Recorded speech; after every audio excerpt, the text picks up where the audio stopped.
Good afternoon. Hello, Ken. Good morning. We could join each other for morning coffee. Good morning to you. Good morning. We had a few technical difficulties there, but we're here because I was like, "Where are you? I can't find you." Yeah, I'm out here in the castle. Yeah, I dug my boat out. I threw a couple little nails, tacks, and alligators in the moat. Keep them right from getting to the KB. I can do. I was like, "Can you log in? Yes, can you log in?" Yeah, because I was trying to get you to check everything, but here we are. It's Happy Valentine's Day. Yeah, it's like I was just saying on morning coffee out here in my neck of the woods. Valentine's to me is just a money-making day. I mean, it really is. If somebody doesn't realize that you don't love them all year long, it's going to take that one day to say, okay, hey, I love you. No, they should know it all regardless. And, you know, I just don't, I'm not into the VD day. I mean, the VD a lot of people are, and if you are, I'm okay. VD. VD Day has a whole new meaning. It went all wrong just somebody to get VD on that day. It's a completely different meaning, VD. So are you which screen am I on? Because are you on this one or are you on that one? I'm on two screens. I got one over here with you on my left and me right here on my morning coffee in the studio, as you can see. Oh, you're in the studio. I can see it. You know, and it's quite nice to. We talked about this, and here we are. We're waiting for the other Wicked to come on and join us. The lovely Val, but I know she's going to be a little dinsy-winzy bit late because she's got something to do, but she'll be here shortly.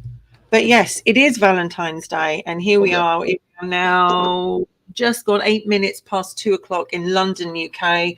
And what time is it over there, my dear?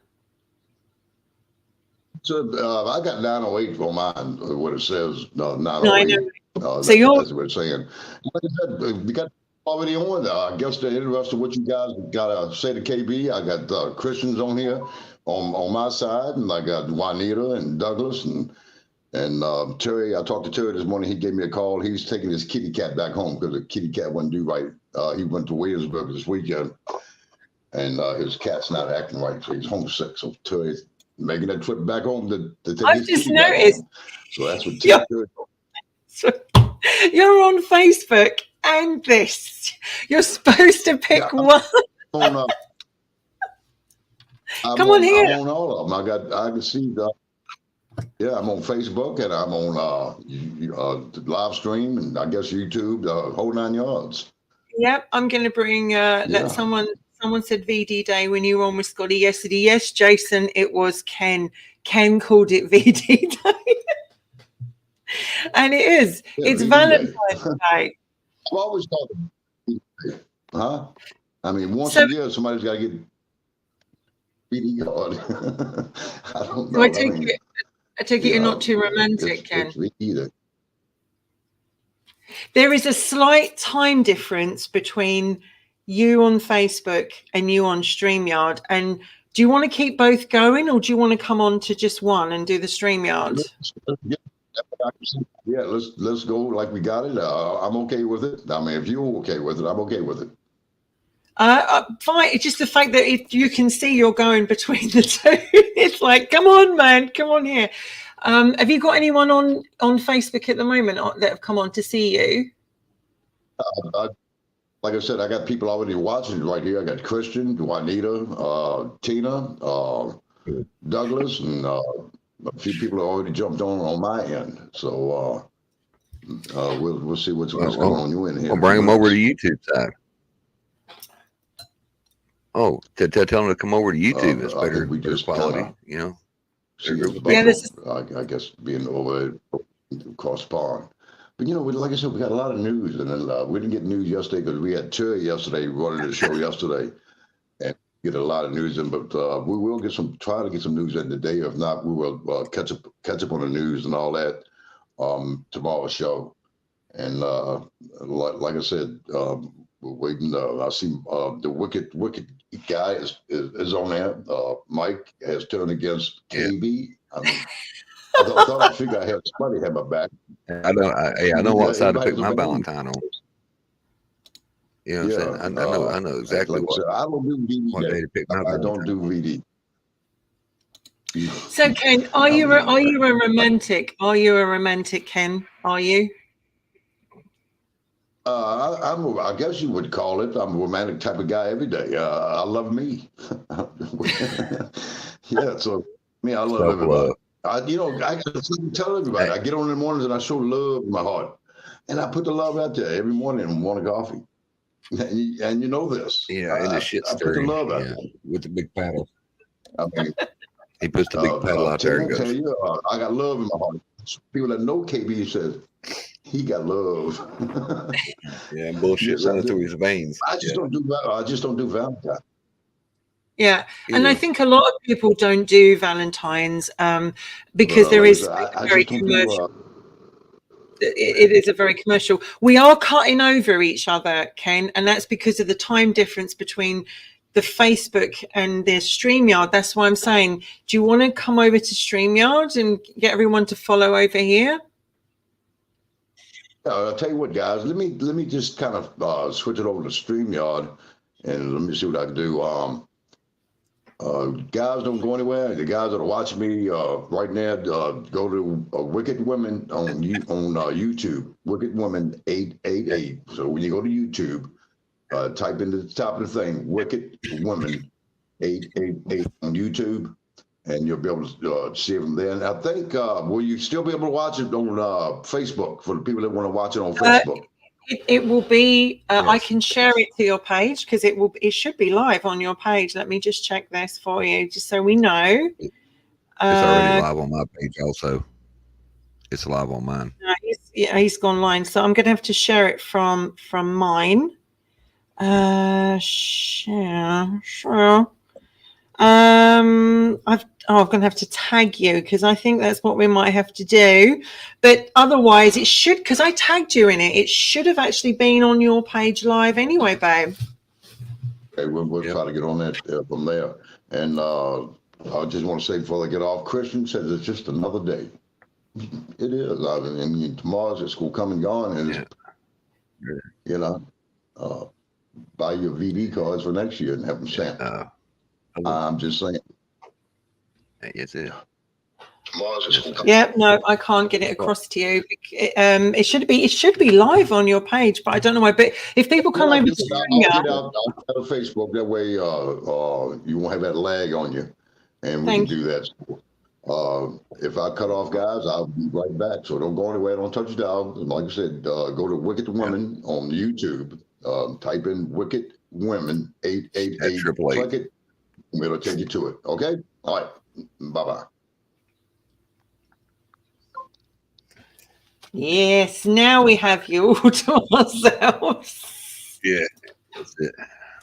We got Aunt Carlene down here in the And we've got Kristen and Jason and Sandra have all come and joined us so far, which is great. We're only just starting, so I'm sure a lot more people will come on and join us. I have to say to everybody, welcome here. Happy Valentine's Day anyway. It is the 14th of February, and a lot of people do still celebrate it, and a lot of people don't. So what if you don't celebrate it? It's just another Wednesday, and if you do, it's Valentine's Day. How did everyone go yesterday? Did they have their pancakes? In the UK, it was I think it was Ash Tuesday, so a lot of people made pancakes last night. Kristen, Sandra, Carlene, did you know this? Have you had any? I'm bringing in. Where's that lovely Ken? There he is. Yeah. Did you get your pancakes last night, Ken? Where's that lovely? Yeah, there we are. I think I'm on here. I believe.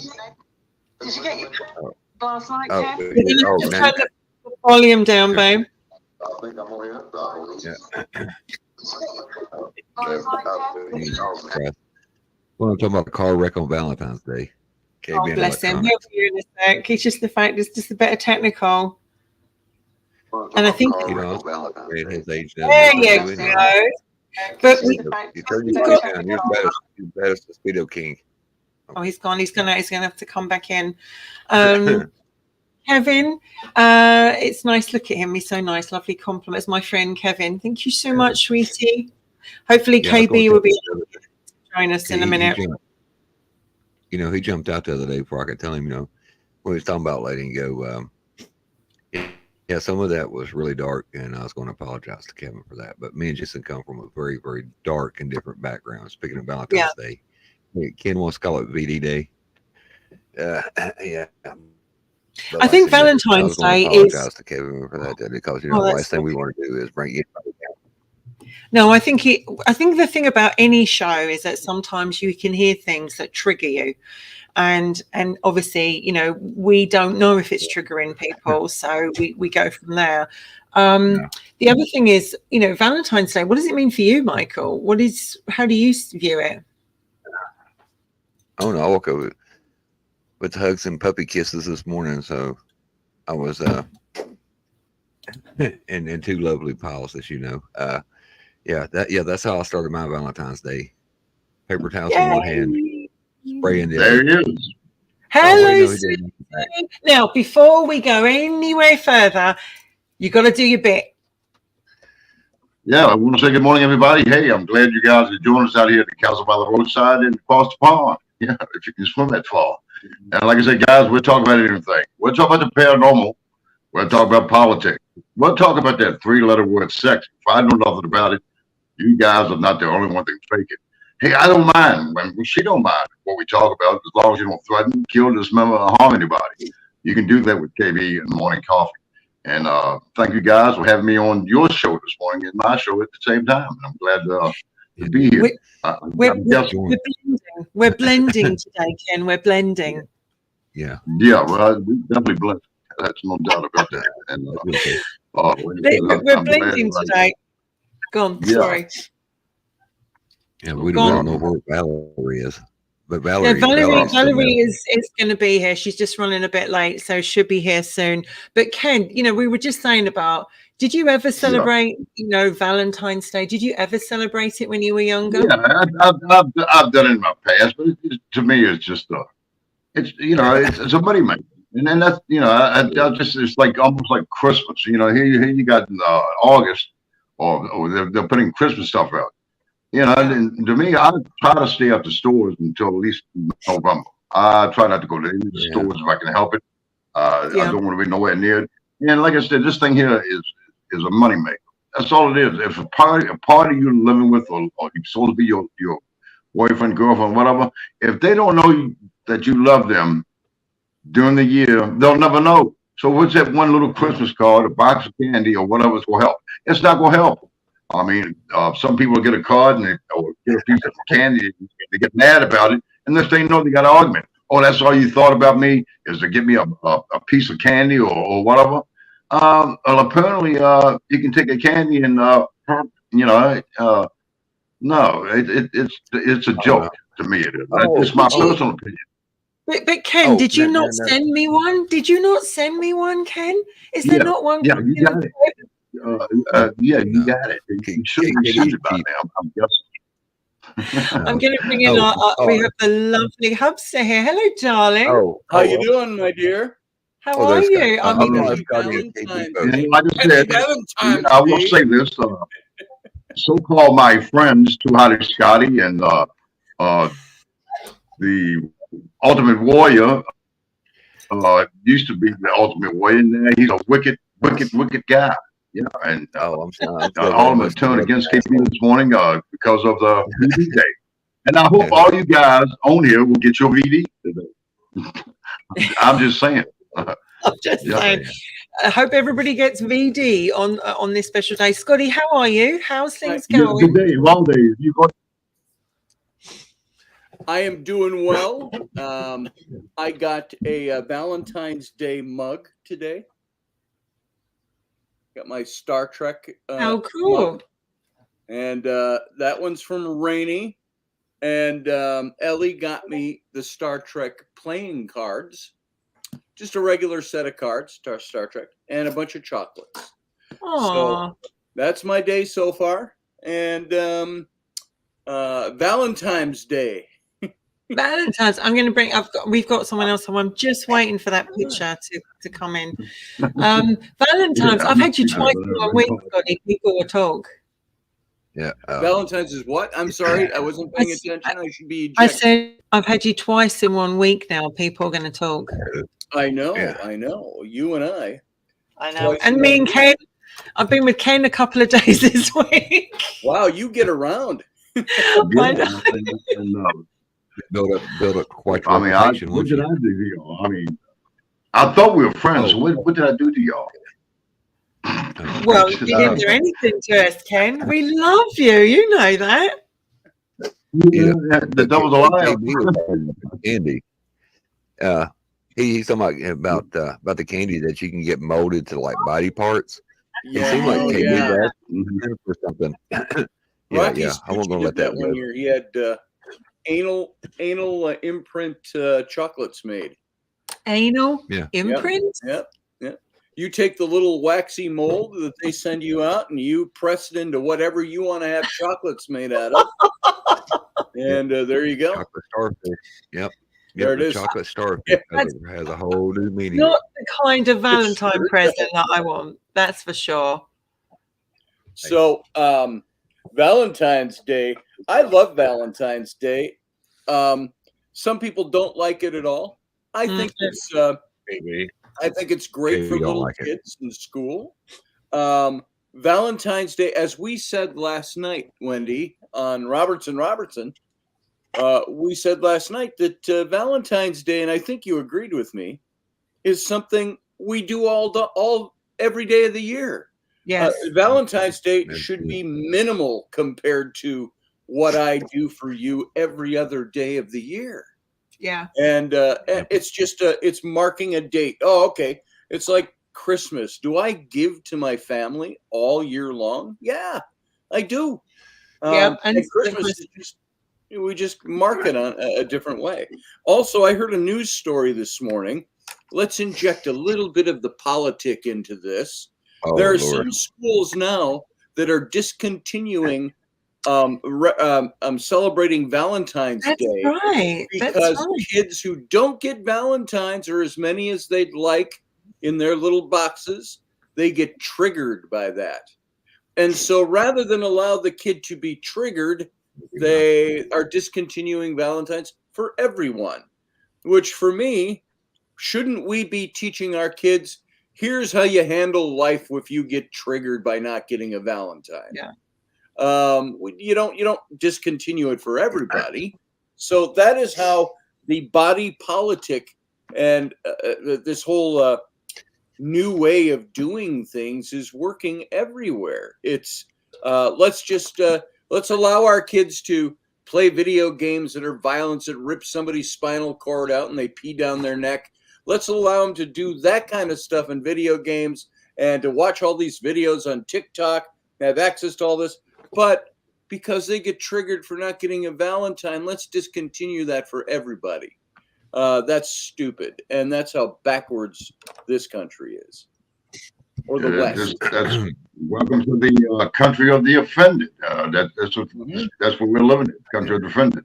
And like I said, so much is going on in the news. Like I said, we won't cover much today, but we'll cover a lot There it is, more. Kevin I noticed in Chicago where the mayor, the people of Chicago was turning against the mayor in Chicago, the new guy they elected in Chicago. Oh yeah. And they turned against him because of the They got illegal rid of prices. They got him. The immigrant prices. So that's what's going on in Well, Chicago. chocolate boobs. Chocolate boobs. I haven't seen chocolate boobs in a while. Like I know you can buy chocolate willies and everything. I'm all for chocolate covered boobs. Yeah. But you could buy that. You used to be able to buy the chocolate boobs. You know, they sell like a bag of them, and they're little tiny boobs, and they're all chocolate. Or you can buy. Oh, well, over here you can anyway, and you can buy little chocolate willies as well, and you can buy little bags of them. Willies. Endless. Well, I think they're discontinuing those. Just what you think you should triggered say. women who say those chocolate boobs are bigger than mine, or men who say those little chocolate willies are bigger than mine. They're triggered, so they're going to discontinue them for everybody now. Oh my God! Well, I would like to say that the thoughts of wicked women and their guests does not reflect on morning coffee with KB. I'm letting you guys know that. It's early in the morning. Lord. You mean you haven't had your chocolate boobs this morning, KB? Do I like chocolate? Chocolate? Yeah, chocolate is good. Chocolate. Chocolate. Yeah. Chocolate. Yeah, chocolate. See, I have to change up on it. You know, like All right, chocolate. my son when he was young, he would say he couldn't say the word chocolate. He would say chocolate. It's like when he said sandwich, he would say sandwich. And so chocolate. Yeah, I like chocolate. Chocolate's good. Yeah. It just sounds like he's Southern, KB. Me, by the way, I'm hearing feedback. Is that I forget I'm not doing the producing of the show. I just clicked on one of JP's comments over there to bring it up on the screen. I thought, why is it not coming up? Oh, I'm not running the show. So are you? The woman's in charge. The women are in charge, Scotty. Get used to it. The women rule the world. I'm not hearing. I just listen, if I'm the one giving the feedback this morning. So. Yeah. No. Hang on. Let's just go around. Can you hear from me? Can you hear any feedback from me? Nope. No. Michael, you go. No, I don't hear no feedback from you. Or me. I was hearing it a minute ago. Oh well. Oh, it's all gone. Hang on. Says, no, not too no, tiny. not You're tiny. normal. He like chocolate boobs. He like chocolate boobs. Normal chocolate size boobs. Oh boy, I'm getting a 9.5 weeks flashback here. Well, you can leave your hat on, baby. You can leave your hat on. I'll bring the honey, strawberries, and chocolate syrup. You can leave your hat on. Yeah. Happy Valentine's Day. Ken, have you had some over the years? If you had some nice Valentine presents, have you had some good stuff bought for you over the years? Like good stuff like over the years with Valentine's Day, did you get any ladies spoiling you and taking you out and giving you nice prezzies? Did you get any? No, I mean, no, not that I can remember. Like I said, to me, it's just a money maker. Tomorrow it's gonna come and go. I mean, like I said before, I've seen guys give their girlfriends gifts and they get pissed off because they didn't get something different, and that Valentine get a voodoo out of it and turn it into doo-doo. So, I just don't. I'm not into Valentines. That's just me. If y'all like it and you like your VD, enjoy it. I mean, I'm just saying. We like a bit of VD. Just a bit of VD. It's only once a year. Yeah. Well, at least one. Hey, here you go, Ken. I got two thoughts for you. One, the one good thing about February 14th is February the 15th, all that candy that all these dickheads didn't buy to give to their significant other is usually half price on sale. So you can buy all kinds of candy cheap tomorrow, just saying. And you know what? I know there's a lot of people who identify single today to save a lot of money on February the 14th. They'll be looking for love on February the 15th when there's no commitment for money. Yeah. Good point. And I'll let you go with that. And I got to go refill my coffee cup. All right. Yeah, like I said, Kim. I'm happy for you. I mean, I think Juanita said she couldn't get on. I'm waiting for Val this morning because we have a little tiny quiz that we're going to do with anyone that comes on today, because we thought we'd do something different as well. But it's like it's quite nice to do this in the daytime, because every time I do Wicked Women, I am doing it in the evening when it's late. I do Robertson late, so it's kind of nice to do this. And you know, with Ken, he's a good sport. Absolutely 100% good sport. Like the other night, that's my day, that's my middle initial. S for sport. KB's middle initial. He's a good sport, and we were like, let's do a collaboration. And he was like, and he is so funny. He is the faces that Ken pulls when he's on the show. He's like, me, like me. You know, he looks so innocent, but you are a good sport. And it's so nice because the last time we actually did Wicked Women did KB was when you were not well, and it was you know, thankfully you're back to normal. But I was watching a couple of things on YouTube this week, and one was about that this I think it's doctors from Florida, and he was talking about that you know, he was talking to, is it Tucker? Is that the guy you watch? Carlson, yeah, and he's on YouTube, and they were talking about all the DNA changing you know, things that have been going on, and how people are feeling. And funny enough, as I switched over from him, there was a question time with the UK Prime Minister, and there was a guy there saying he was he'd been damaged, and he was he'd taken it in good faith, and he was damaged, and the Prime Minister was getting it left, right, and centre thrown at him. What are you going to do about this? Are you going to check this out? Are you going to look what's going on?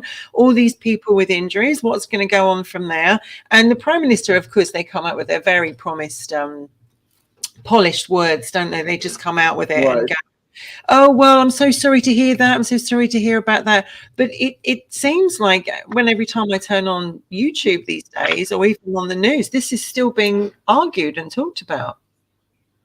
Mm-hmm. I'm just bringing in KB is not normal. KB is not normal. And Glenn, morning, everyone. Happy Valentine's Day. Well, good morning, Glenn. Happy Valentine's Day. Where is Glenn today? Is he going to come and join us? I'm just checking. Who was that?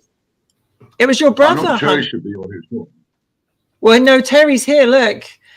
Are you going to come on, Terry? Yeah, he is. He's driving.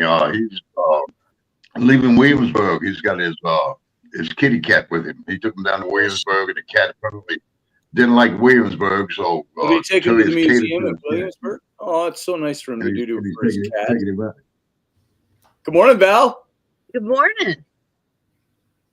You look fabulous, darling. Marvelous. You look Valentine-y. Yes. We're both in red. I know. And Scotty's in red as well. I am. It's actually burnt orange, but it comes across red on the camera. It'll do. Very good. There's a lot of red. You're supposed to wear red on Valentine's Day, and you wear burnt orange instead. Val, how are you doing this morning? How's things for you? I'm tired just from getting up and running and getting Emily and getting her to work and all that. So yeah. And it's nice to see you on, because normally when KB does his show on Facebook, you're just like in the comments. But today, I'm usually in the comments because I look like a troll. So, you know, that's not true. Nancy says you look like a troll with makeup. So what's the difference? I mean, well, I have makeup on. That's me. I'm a troll. You're a troll and this side of my hair is not over on this side, sticking straight out.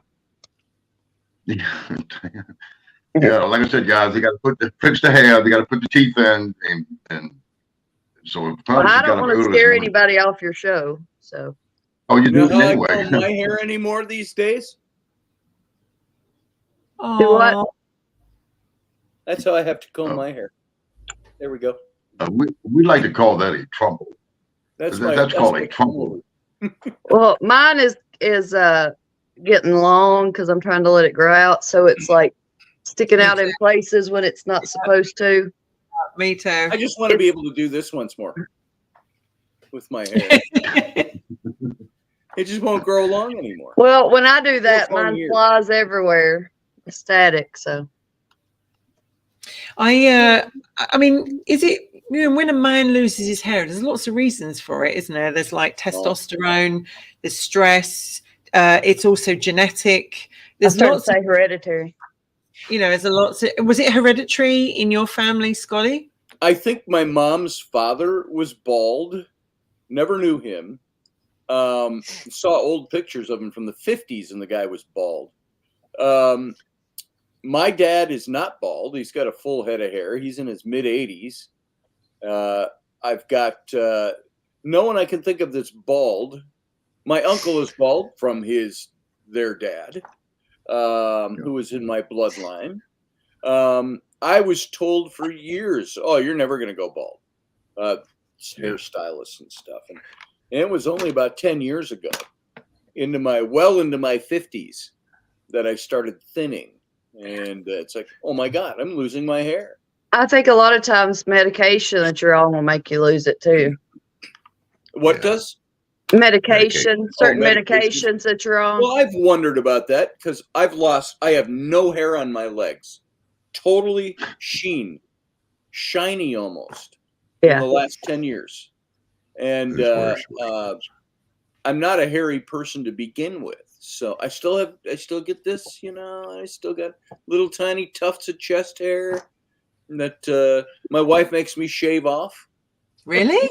Really? Oh, she did that a long time ago. Why? I think we were dating still.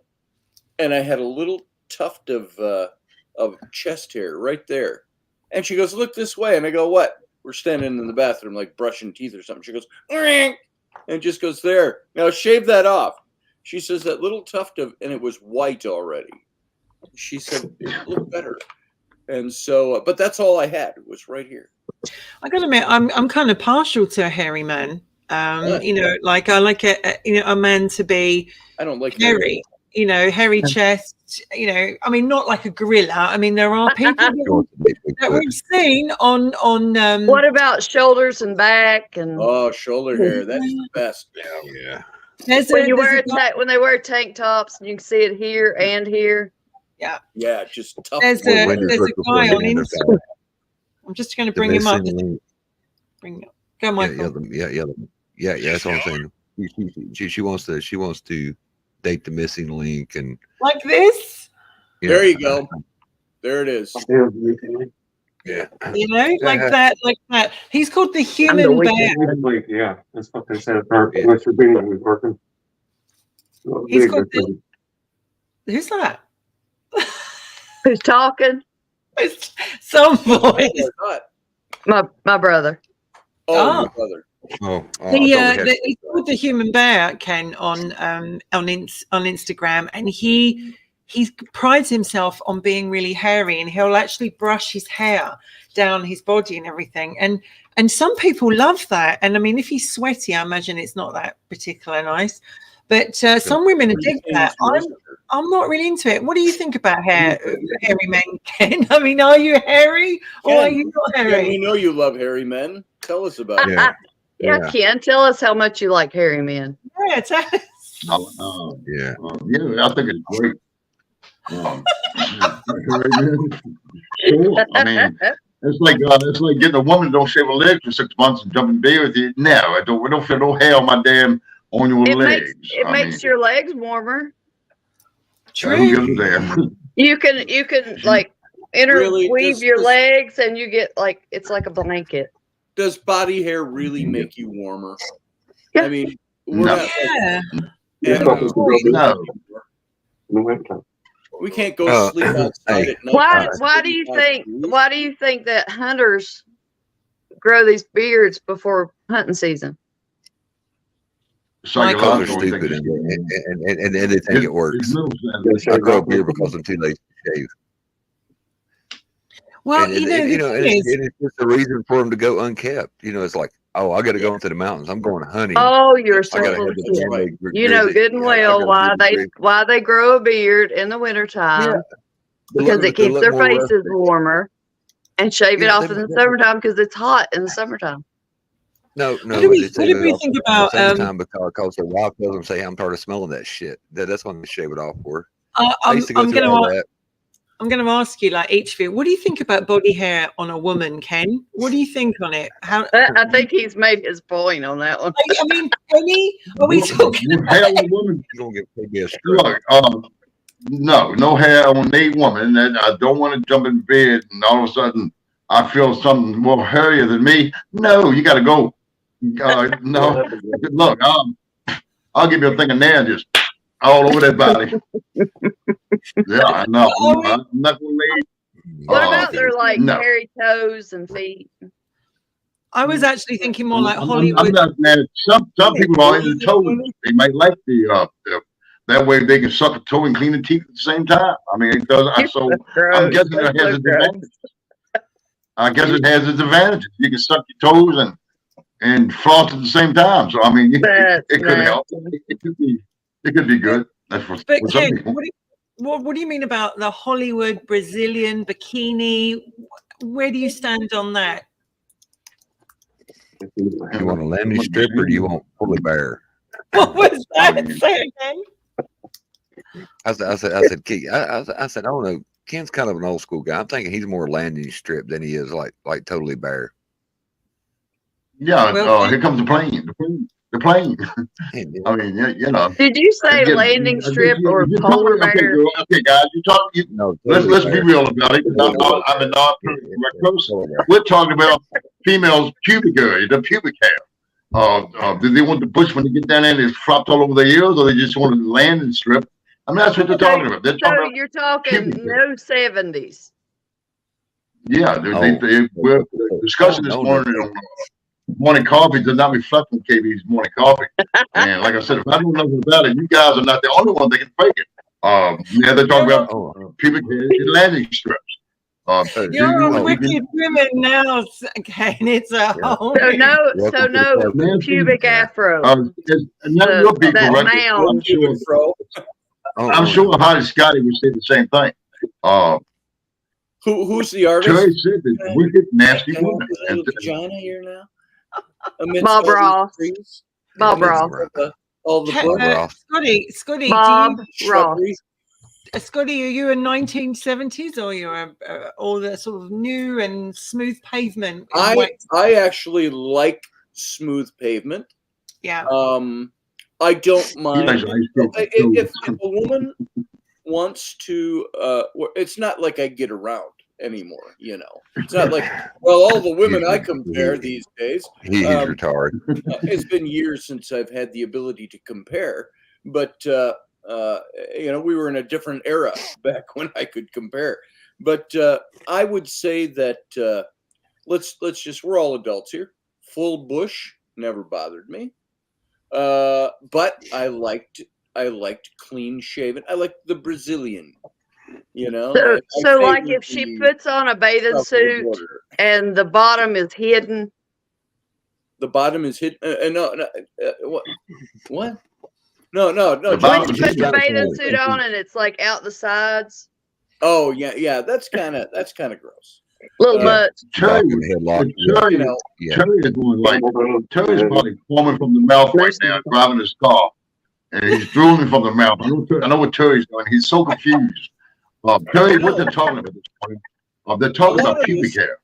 A lot of people's heads look like pubic hairs. Okay, well, do we let our hair go? I'm thinking our hair go everywhere. I never cut my hair.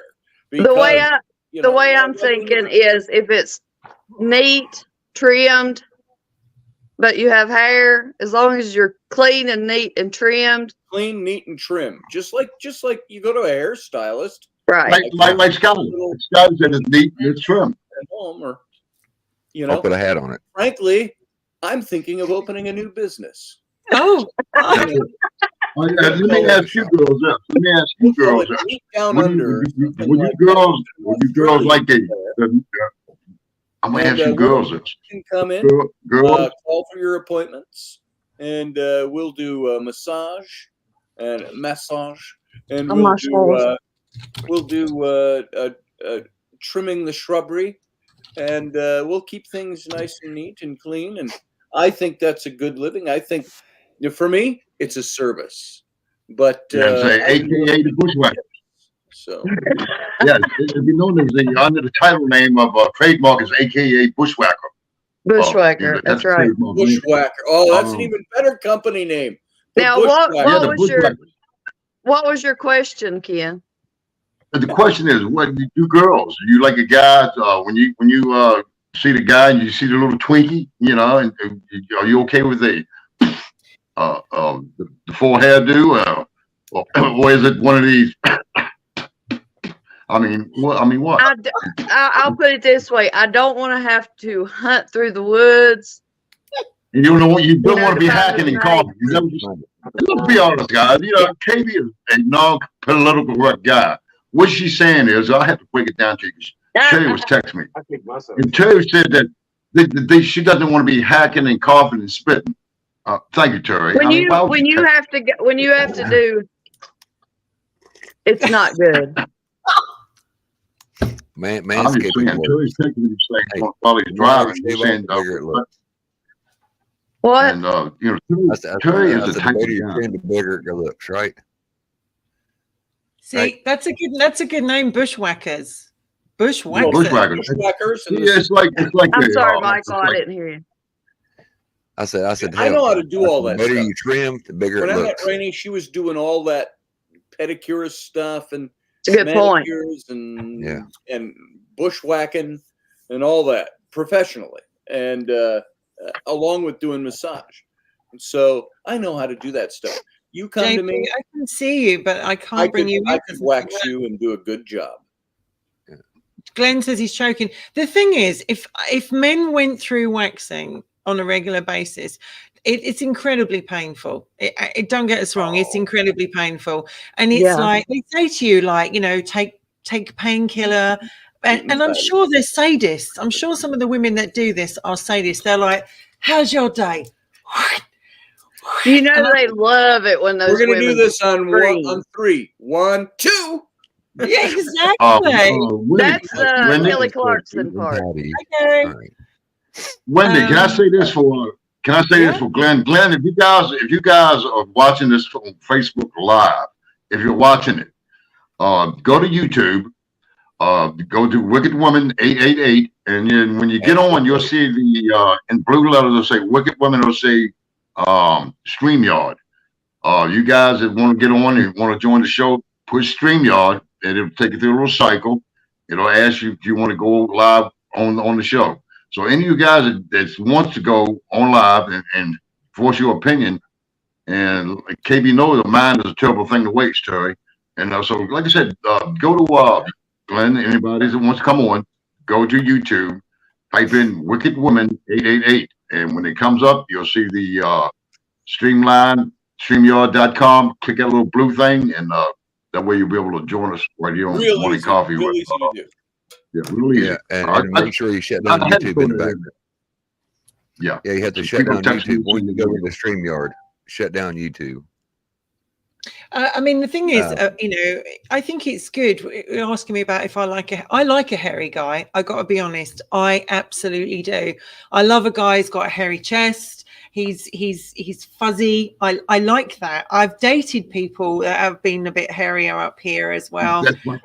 That's why she's got nice teeth. I mean, flossing the whole 9 yards. I mean, if you can sit beside of him and stroke his hair on his shoulder, I'm not that into it. But I will say that or his back. Men do tend to manscape that area. They do tend to manscape that area. And I think it's because it also makes their manhood look a lot bigger. Once they've waxed everything, it does look a lot bigger. I'm going to tell you, I don't get around like I used to, as I've already alluded to. But the one time I was in the hospital a couple of years ago, I've told this nasty, dirty, wild story of having a heart stuff done, and I couldn't sit up. I wasn't allowed to move for 2 hours. Oh, man, I had to go use the toilet like you wouldn't believe. And I'm talking number 2, to not be crass. And they would not let me get up. And the one big nurse, Brunhilde, she saw little blood on the bandage, and it was in my crotch because they run a tube all the way up from your crotch to your heart. And she started putting pressure on. She thinks I'm arterially bleeding. And I said, no, I'm not. I don't think I'm bleeding. And I said, and she's pushing. She's got her elbow in. She's like, just pressure. I got to hold this for 20 minutes. And she's pushing in my crotch. And all of a sudden, I have to, let's just say it. I had to poo like you wouldn't believe. And I said, you should stop pushing so hard. I said, let me go poo. I'm not going to bleed out. I promise. She would not let me get up. I tried to sit up. She pushed me back down, applied more pressure. Then they got the bigger nurse to come in. You know, like Bigger than Broomhilda? Brunhilde was the regular nurse. Gunther. Dang. Gunther Where'd you was go? And it was a female nurse. And so here I am. They've got me on my bed, but they've got all my gowns stripped off. I'm stark buck-teen naked. And I've got 4 female nurses in there, all staring at my crotch, all wanting a chance to push down on my artery to keep me from bleeding out. And laughing and giggling. And giggling. You left that part out. Yeah, they're giggling. And I said, ladies, I said, if you do not let me sit up, I said, it's going right here. And they're like, and so the one, the Muslim nurse, she goes, I have this bedpan. We will slide this under. And I'm like, I don't want to shit in a bedpan with 4 women in front of me. And so now this is the greater story. The lesser story is being very thankful that despite going through all that, and I had to poo into a bedpan in front of 4 women, not just nurses, 4 women. One of the most humiliating moments of my life. But, you know, I'm trying to keep good humor while I'm sweating and I'm absolutely beside myself. And so I pooed in the bedpan. They're still applying pressure in my crotch. And I go, release the hounds! I yell out. They could have heard that all the way down the hall. So I shit in the bedpan. All I was thankful for was that I trim a little bit downstairs. So I look neat. So I'm like, well, at least I didn't have bush all over the place, going up to my navel and down my legs. I'm like trimmed out. Not well, that's called the treasure trail. Or anything like that. So let me ask you, how shy are you now? Well, now it's like, you know, now a nurse walks in the room, I just disrobe and I go, hey, this is just in case. Well, see, the reason I ask is I've had 2 kids. When you are spread eagle in front of a room full of people, you lose all shyness. I'm going to tell you, Val, on that point. It's not so much. I've never been bashful. It's like somebody might say to me, "So, show me your junk." I'm like, "Oh, okay. Well, here we go." You know, foomp. There it is. Voila! And don't do this. When you're a little older and you've just gone through heart procedures and you got 4 nurses standing in front of you and they're pushing down literally in my crotch. I mean, it was like right in the crotch is where the artery comes up through there. And you're naked. And you go, I'm not young. I don't have the beach body I used to have. My 6-pack has gone away a long time ago. It turned into a keg. It turned into a keg. You know, you're not pretty. I lost audio. I'm going to go out. It's not a beer gut. At some point. It's not a beer gut. It's a fuel tank for a love machine. All right. It's not a beer gut. It's a tank. It's a tank. It's a fuel tank. It's a fuel tank for a love machine. I hope everybody's enjoying the bushwhacker hour. We have Be the new Bushwhacker, aka Scotty. And y'all know him as Scotty Roberts, but his new name that KB has come up with now will be Bushwhacker. It used to be Scotty Roberts. His new name is Bushwhacker, and the Bushwhacker Hour is in full swing. And my question is this: when you did you have a miscarriage and did you have twins? I mean, He most definitely twins. Jason, get your pilot's hat on. That would be what? Your pilot's hat. Your I forget what they call them. That's my Bancroft fighter that I showed you. I'm actually I talked to the guy. I'm getting one of those. But that'll be Jason and I will start the company Bushwhackers. Bushwhackers, and we'll be wearing our. Have you never heard of the Bush Pilots Association? Yes, I have. The Bush Pilots. Yeah. Oh, we could go with Bush. Can you imagine, Ken, these two? Like, pilots. You're going into Scotty's shop, and you're like, "Oh, hello, good afternoon. I wonder if I can make an appointment." And they go, "What would you like to have?" "Well, I was thinking a Hollywood, and then I need a bit of, And he would be there. Sorry, all we specialize in is bushwhackers. Here's what you'd like. Yeah. And we could even have it computerized where you can put it all in computerized ahead of time. I'm so sorry, Ken. I didn't lower the tone. That's okay. I guess Terry. I mean, I guess Mr. Bushwhacker will have his special, the Bushwhacker special, and I'm sure he'll come up with some good things to get your hairdo or your. Where's Terry today, Ken? Where's Terry? Terry's in the car. He's driving his cat back home to Virginia or to Richmond. He took the cat to Williamsburg on vacation. His pussy was upset and got homesick, so he had to take it home. Michael? I said his pussy was upset. Yeah. He had to take it home. I said his pussy was upset and he had to take it home. He was homesick.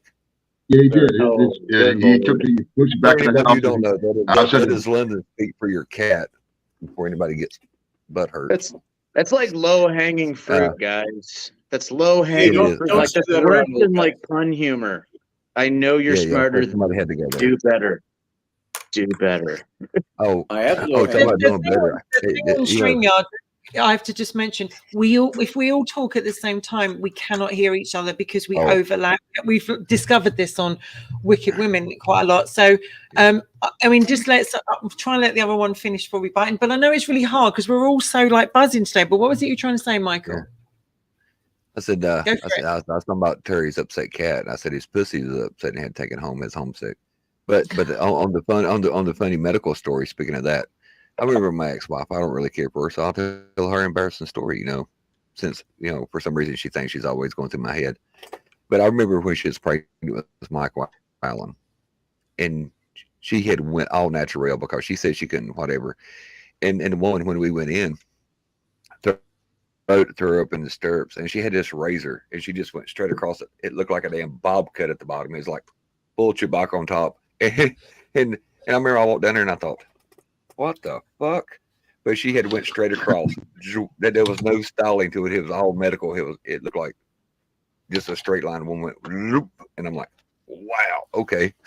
That was not very, very, very flattering to that area. But that woman was talking about Broomhilda. She was like, I'm like, wow. I think the thing is as well though. When us ladies know we're going in the hospital, the one thing you do is take everything off because those nurses will come around with the Bic, the old style Bic razor with the one blade go, Dayton, have you shaved everything? And they do not care if they nick and cut. They do not. They do not. They got a job to do. That's right. And they shave you dry. They'll do it well. They shave you dry. Dry. Oh. They do. They don't. Yeah. They don't. They just. I don't know. And you're sitting there holding on for dear life, going, "Please, please don't lose take away your attention." And they're sadists. Some of them are sadists, and I think that women go through a lot. Like, say, for instance, it's Valentine's Day. People are going to go out for a meal. They're going to have a love night, right? They take all their waxing and do all their waxing. These women are sadists. They're like, so you're doing anything for Valentine's Day? Put your arm up, put your leg here, and you're just like, yes. Well, I was. Well, it was until everything is all rashed. Until you pulled lips and all off. Yeah, I've just put this up on here as well. That's my sister. Hello, sis. They still do it regardless. Oh, look. She's got a picture of her pussycat up there, too. It must be a day for pussycats on Valentine's Day. But I was going to say, you know, Kim being the senior gentleman of the crew and has been through all the different timelines of vaginal hairiness. How was it 1970? That was smooth, Kim? Michael. Very smooth. Explode right out. Yeah. How was it back in the day? Did you bag your bird limit plus get lucky? How was it when you had to go travel into the bush, exploring out back? Oh hell, he's still lost in the bush. Somebody go save Ken. Ken. That's to you, Ken. That's to you. Yeah. Okay, say it again. Yeah. I was trying to listen. Yeah, the senior moment. Bring it up. Michael, say it again. He didn't hear you. I said being the senior. I said being the senior gentleman of us. How was it fighting your way through 1970 bush?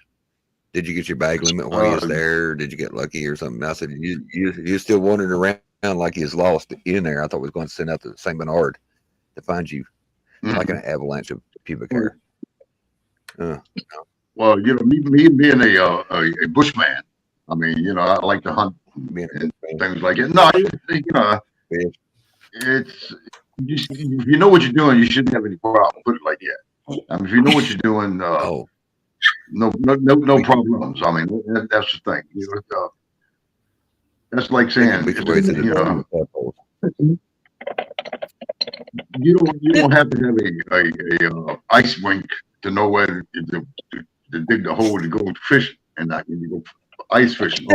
If you do though, it just kind of slides, so you don't really have to guide. Yeah, I mean, it's just saying. You know, if you got to swim the bushes, you swim the bushes. But if not, you just you find your way through the bush. I mean, but you know, the bush is better than regular. Being a child. I'm going to do my Jason impression this morning. There's no vocals to this, but he's listening to all this. He's going.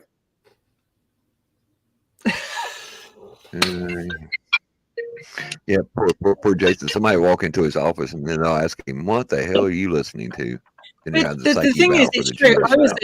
I was a child of the 70s, so it never actually, you know, but thinking about it, waxing and taking care of yourself didn't really come into play, really, I think, late 80s, I think early 90s.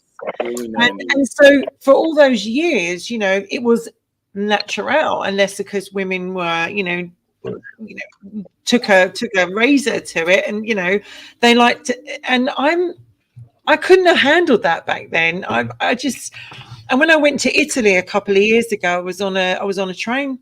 Ken, yeah, go on, Ken. It started with the strippers. I mean, you know, guys used to go to the strip club and they would throw the money down, right?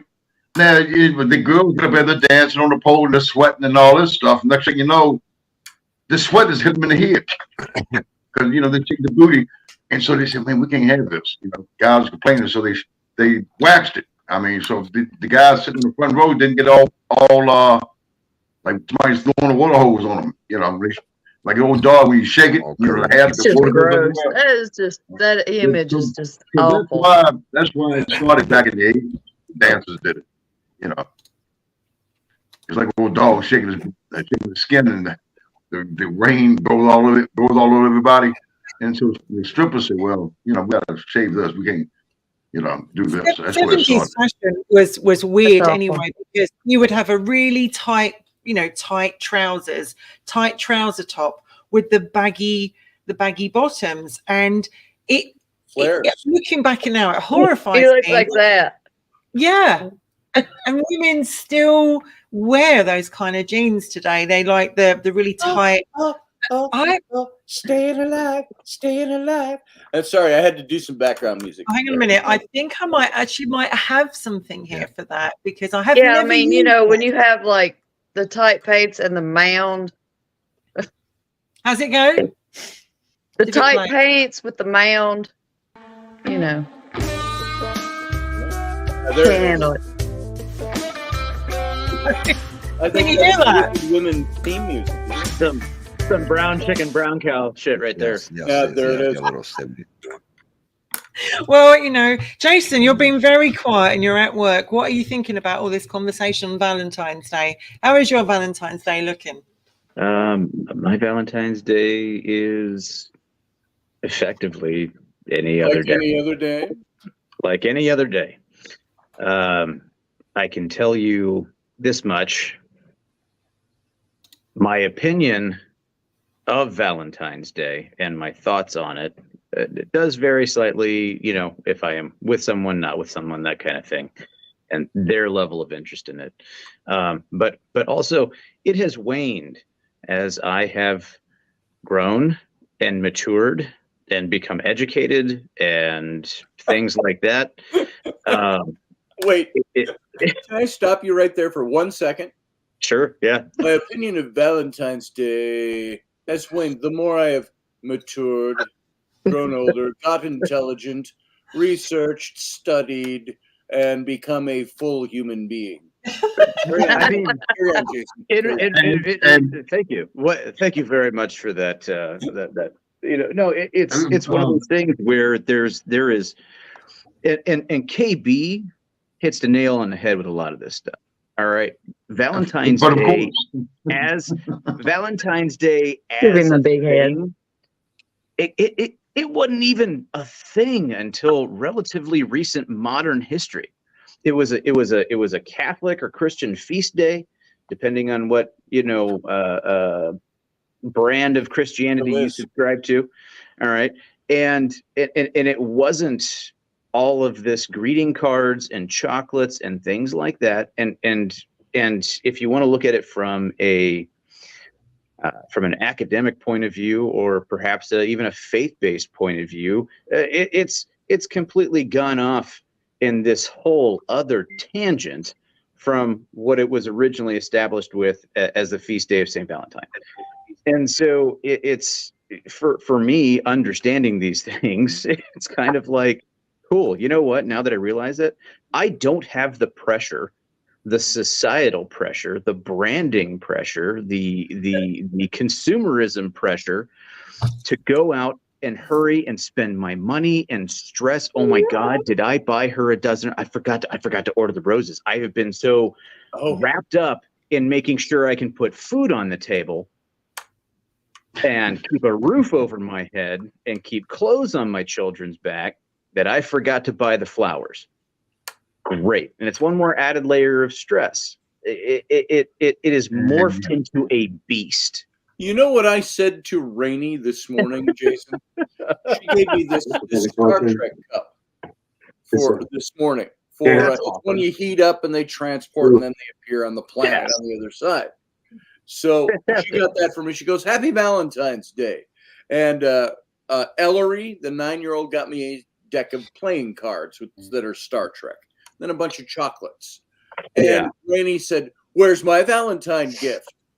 And I said, I have a strict policy. I said, Valentine isn't like birthday or anniversary where you got to surprise them in the morning. I said, I can get you a Valentine gift sometime during the day. I said, and frankly, truth be told, I had to wait to see what you were going to get me. So I had to see what level I had to spend at. Well, right. There's a competition. There's all that stuff there. But the other thing, though, kind of, it kind of touches back to the conversation that we had, on Scotty's show yesterday. And some of the comments that were in there. That was Robertson. Well, Robertson. Thank you. Please, if you don't mind. Right? Yeah. No, you knew what I was talking about. Hello, chopped liver.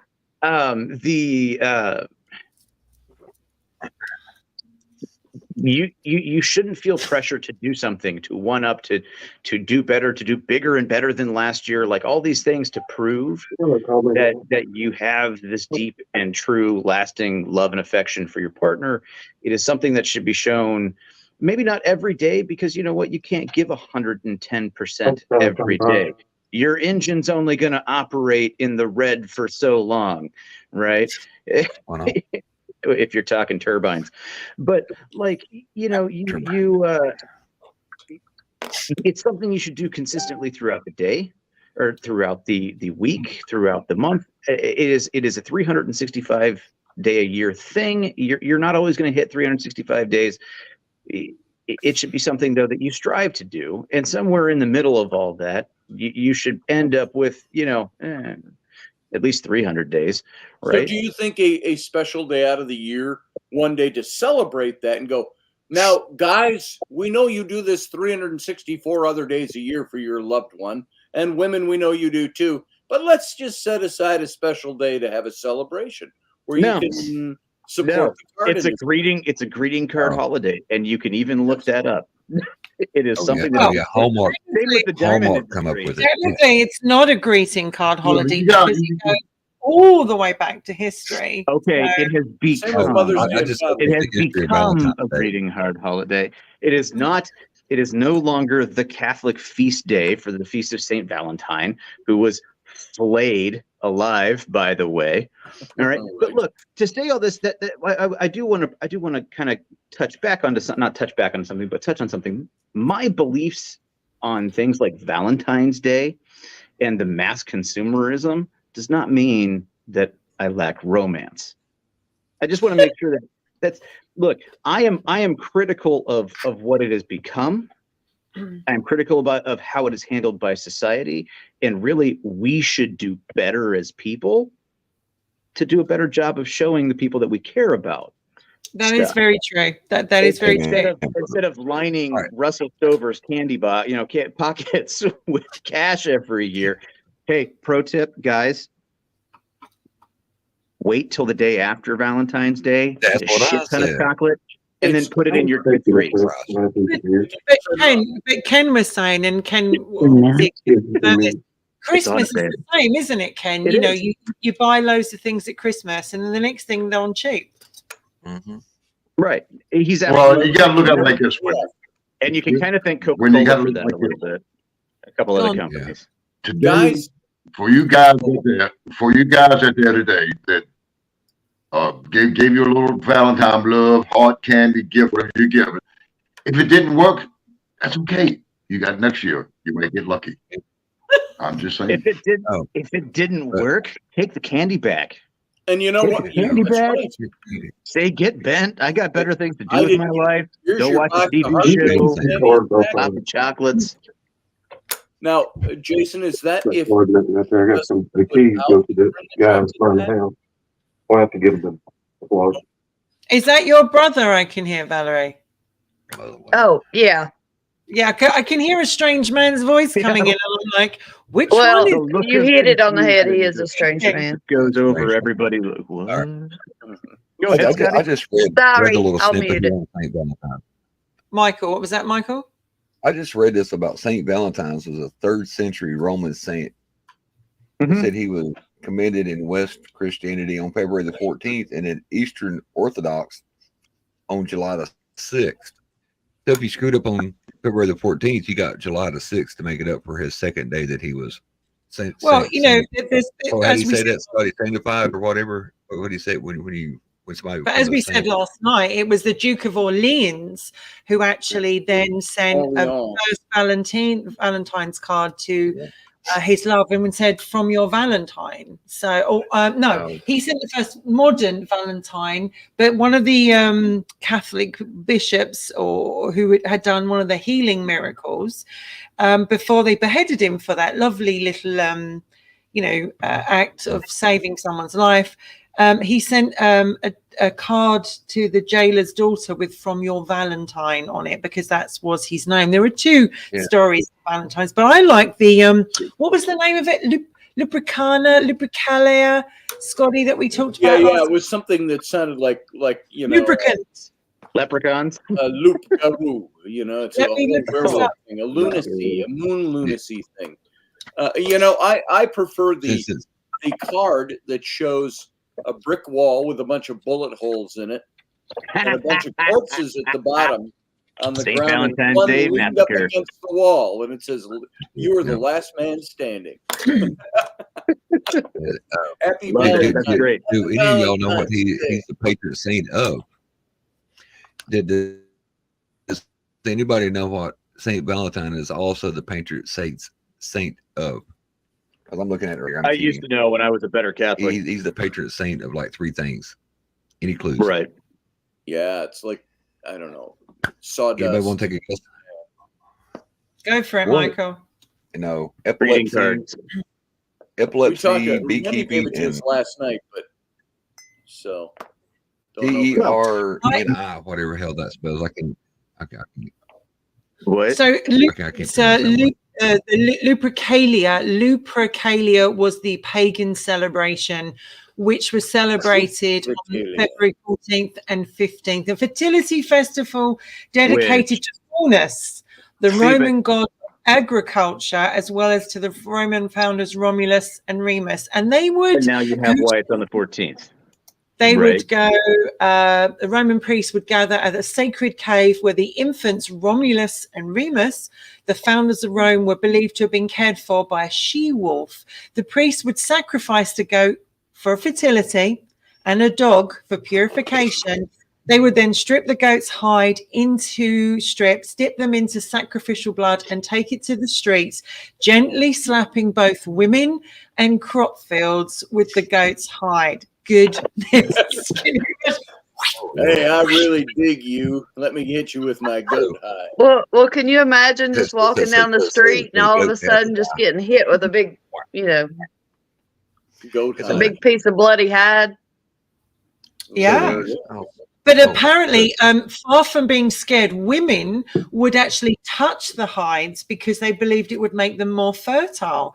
And apparently all the young women later on would put their names in a big urn, and the bachelors would each choose a name and become paired for the year with his chosen woman. And these often ended in marriage. So there's early I dating. think to bring this conversation full circle, He were the hardly. hides, in were the they end of all shaved or were they full Yeah, hair on hides? Yeah. yeah. That's what I'm saying. Curious, you That's what I'm prepped saying. your It's hide? poor ghost. I don't really think grass that next they to the shaved the They were pelted. Pelted, the yes. goat and yeah, I don't. Ken, I'm so sorry. we're just like, poor you know, King's Law. okay. It's like, come on, Ken. Like, we need your input on that. What do you think of that Roman pagan fertility activity? Sounds like something you might be Never really thought into. of it. You what? It's something I've never thought about it. I mean, you said the Roman, because I'm getting to, you're breaking up. So what about the Roman? Yeah, so basically the original Valentine's was a pagan celebration called, and we'll bring up this name again, Lupercalia.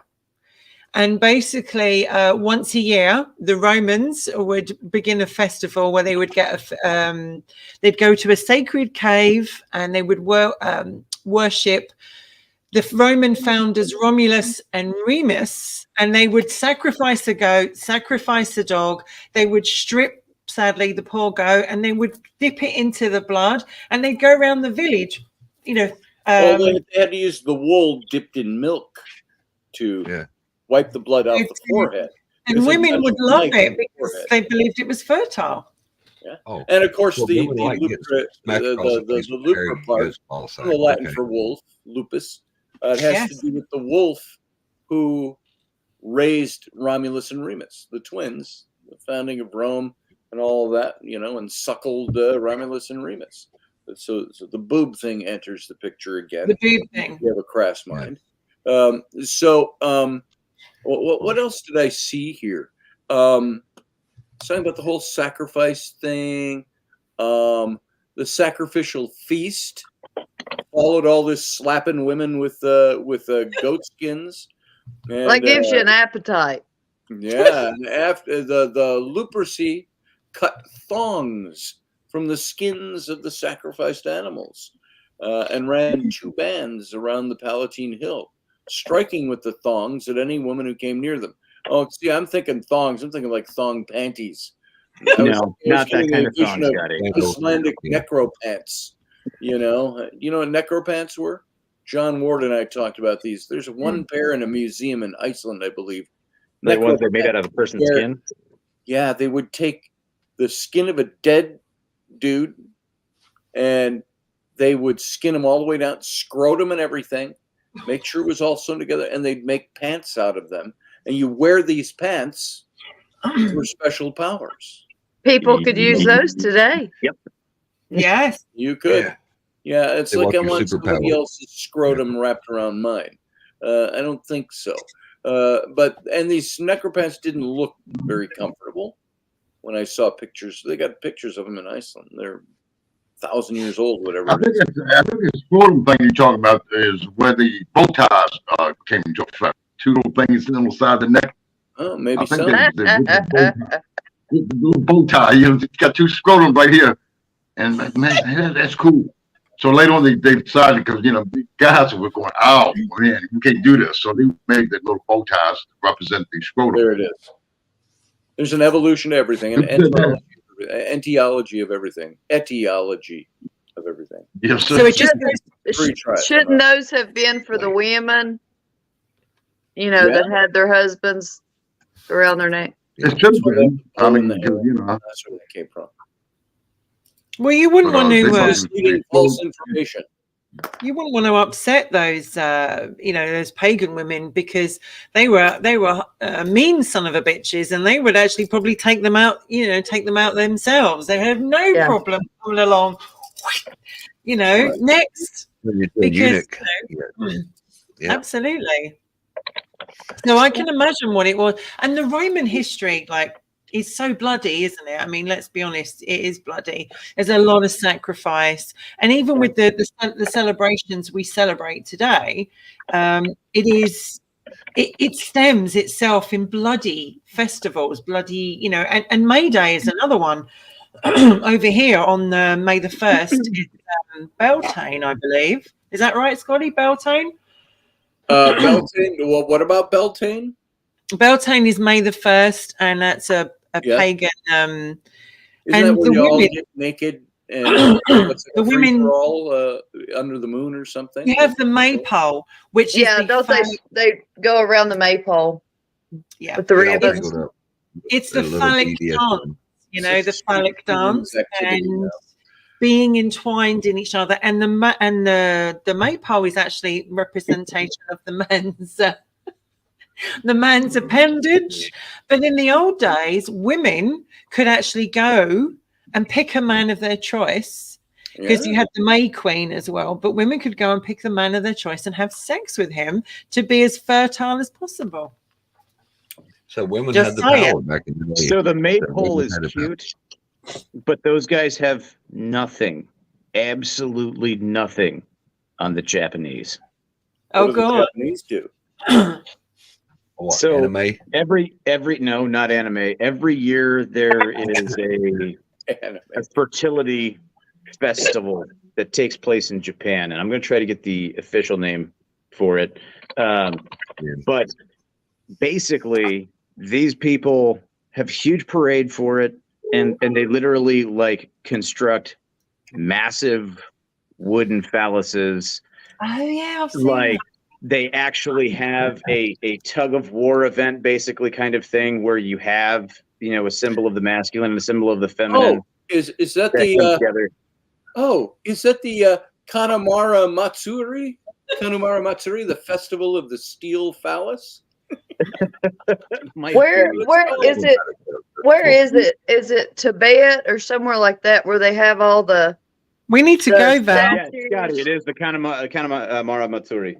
Kanamara Matsuri, festival of the steel phallus. Book a trip. I need that. I need that written out in Japanese so I can get that tattooed on someplace on my body.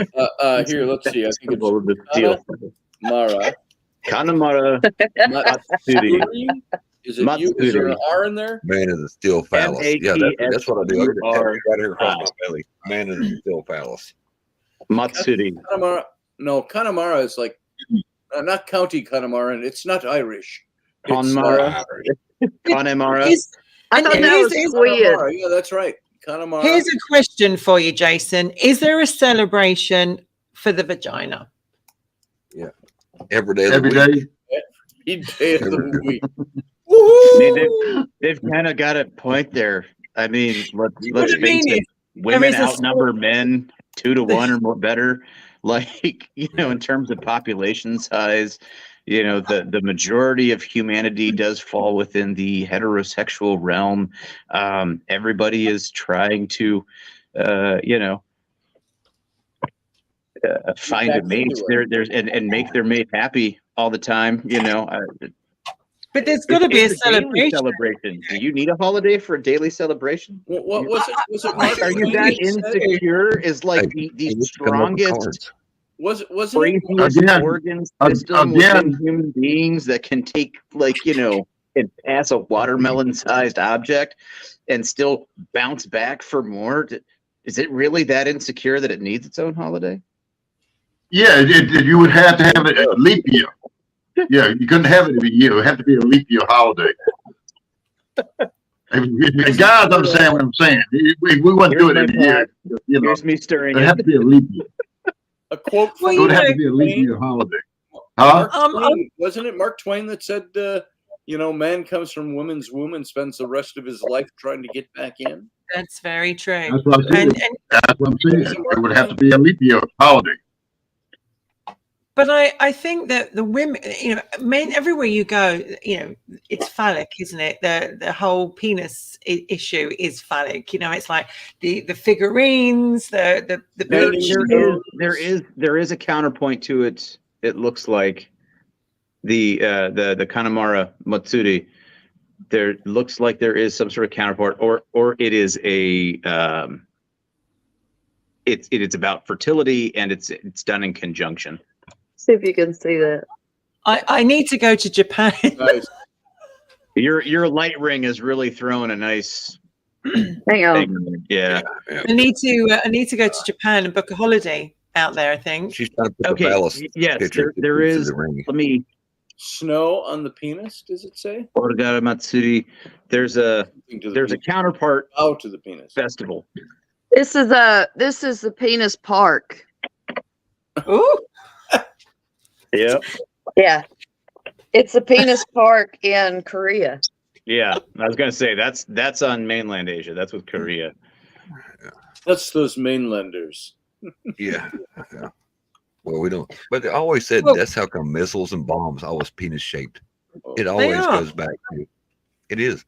It is always. That's aerodynamics, dude. Don't even. That's it. Well, give me a more. You want to sit here and you want to throw out that bombs are penis shaped and it's done for a reason. Like, take off your woke hat. I'm revoking your special forces card. I'm taking away your everything because no, that's aerodynamics, buddy. Whoever wants to say that, man. I tell them like that. I said, hey. And our buddy Nick that does the Fat Electrician. If you've never seen him, he is a hilarious, and they will tell you real quick, if you want a penis shaped object flying at your head, fuck with America's boats. Right. He basically tell them, if you want to get fucked and stay fucked, fuck with one of our boats. We are very, very particular about our boats. I think you're right though. There is a lot of phallic shaped things in more phallic than there are women phallic, if you want to say that. There's just they're very, very different, and we seem to celebrate fertility in our past. Very gory, very sacrifice was always involved, etc., etc. But I think, is there a vagina theme park? I mean, I don't think there is. I don't know one. I would go. I'd pay top dollar for the vagina. Long as it's not. There's Terry. Hi. Hey, Terry. Yeah, I made it. Made it back. At pussy. Now we really have the Brady Bunch going on. Yeah, to bring my pussy home today. Oh, Yeah, his pussy Put was the huge. cat. Yeah. Oh yeah, yeah. So Hey, unless your last name is Clinton, Oh get yeah. a cigar, not a cigar. yeah. But no, I like teasing Jason. Like I said, I had a conversation. Jason, he gets, but like I said, but that's what I'm telling you. Through the years, like I said, show me a more aerodynamic part of a man's body, or you know what I'm saying, very aerodynamic with a crash helmet for a My reason. wings. We have a show in the United Kingdom. Michael knows about it, called Naked Attraction, and it's basically a show. You can probably see it on YouTube, where 6 women or 6 men or whatever, they are naked behind a glass screen, and they have like red, blue, yellow colors, whatever. And you'll have someone come on who's looking to date, and they actually get to see these naked. So first of all, you will see the penis or vagina, right? Then you'll move up to the chest and the breasts, and then finally you'll get to see that, you know, who you're talking to. Now, can you imagine the first time of your future husband or wife was like, what was your first impression of them? Well, it's funny you mentioned that. It was their penis. But this show is done really, really well. It's done, and what happens is the guy who's come on, or woman who's come on to pick, she'll pick 2 people. She then has to go out, or they have to go out, and they have to get naked, and then they will come in stark naked. And so everybody's naked apart from the presenter. And she goes, what do you think of Dave's body here? Like, European TV. you know, what do you think of Dave's body? And they go, wow, you know, he's got a great chest and he's got a great penis. And do you want to turn around and we'll have a look at your bottom? So they turn around and look at them, and she goes, right, well, which one are you going to pick? Now, if he comes out and it's a disappointment, you know, those girls are going, don't pick me. Such British television. British television. We're going to show nudity. You're going to talk about penises and rating everybody by the. Speaking of the UK, there's a vagina museum. Is there in East London? Or at? Oh, I need pictures. I need. So what are you doing looking for that, Val? Huh? So what are you doing looking for that kind of museum? I'm being nasty this morning. Okay. And what's the show? There's all kinds of stuff. There's all kinds of stuff over there. You know what? And here's one of the things I kind of wonder in this discussion, and with some of the things that have been brought up, and kind of implied with the we have this penis festival in Japan. Is there a vagina festival? That kind of thing. Like, there's a lot of this stuff out there. We tend to and there is a term for it, and I can't think of it, but it's what it's a brain function kind of thing, where something gets in there and you start seeing more of it, right? Yeah. It's not that there's any more Ford Broncos in a neighborhood. It's just now your subconscious is transfixed on it. It's a neural net thing. You see it and it makes an image. And you know, sometimes I wonder if some of the things that we see in society, and people not realizing that there's things out there, or people only seeing something, is because they're basically subconsciously doing it to themselves, because they're so geared in on a particular topic, on a particular thing, that, oh man, all I see is stuff that supports guys everywhere, or stuff that supports women everywhere, and that's all you see. I wish I could think of the. Go on, sorry, Jason. I'm just trying to remember I can't remember the. It's not matrixing. That's when your brain fills in missing gaps of information in audio, type stuff. It's like when you see faces and rocks and trees and stuff like that, because we're programmed to recognize human faces. Pareidolia and matrixing. I'll see if I can figure it out. No, you know, the thing about sex sales, whether it's just, and we're talking about the 3-letter word here, but it sells. It doesn't matter whether it's a picture or show, whatever. But this Naked Instinct program it just goes to show that as human beings, what we're drawn to. I mean, you might look at someone and think their body doesn't do anything for you whatsoever, but they've got a really pretty face. And people go, and I've seen, and you can pick all kinds. You can pick whether you're bi, gay, straight, whatever. You can choose from whatever. Who'd have thought that this show would be such a success? But it is, and there are people queuing up to get on it. I personally couldn't do that. I mean, I just personally couldn't. What about you, Val? Could you do it? Audition next year. No, I don't think so. No, I really don't think I could do that.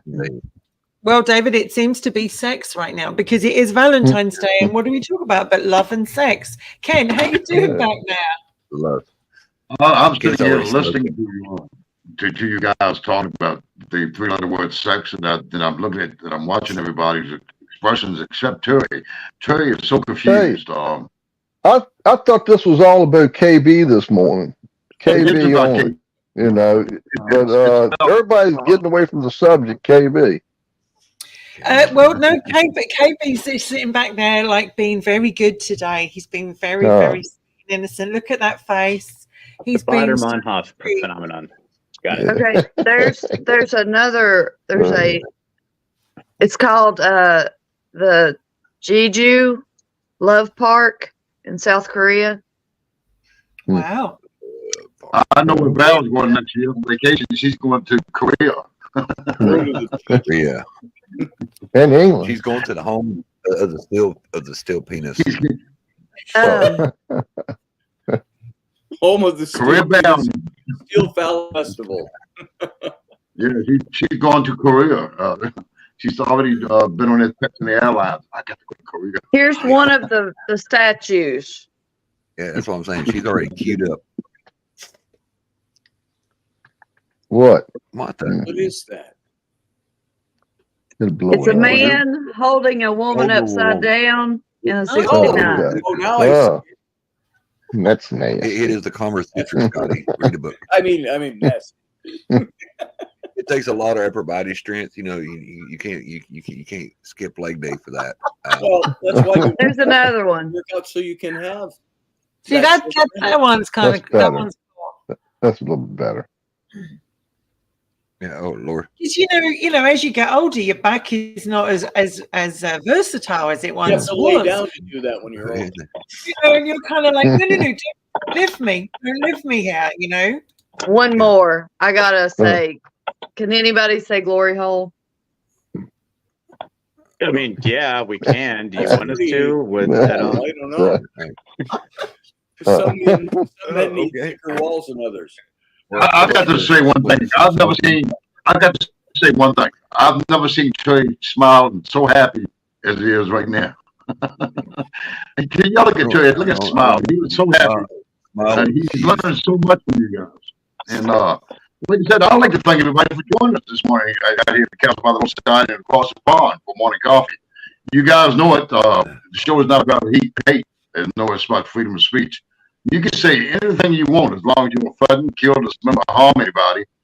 You can do that. And like I said, guys, if you got somebody, one of your friends is sitting around the house, they're lonely and nobody to talk to, tell them to join us for morning coffee. I might even talk to them. Maybe, yeah.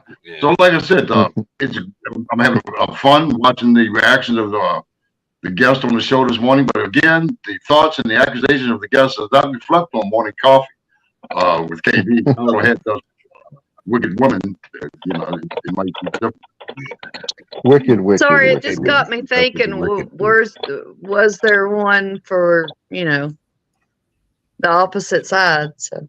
Well, I can tell you at the moment we're getting viewers that are coming in from the Wicked Women's, predominantly Wicked Women's site. They're coming in from, and my page as well. They're coming in, and we're getting quite a few likes on here as well. And I noticed that as the topic goes up and down, so do the viewing figures. All right. And we do that all the time. Like we notice on Wicked Women, and Robertson, the moments it goes to sex, it goes Numbers climb. it Yep. goes up high, and the moment you stop talking about it, they go, "Oh, bother." Sex we'll or go arguing. with somebody Sex else. and arguing.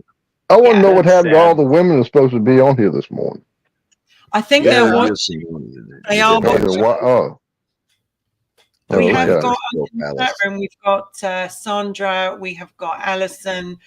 We have Kristen is here as well.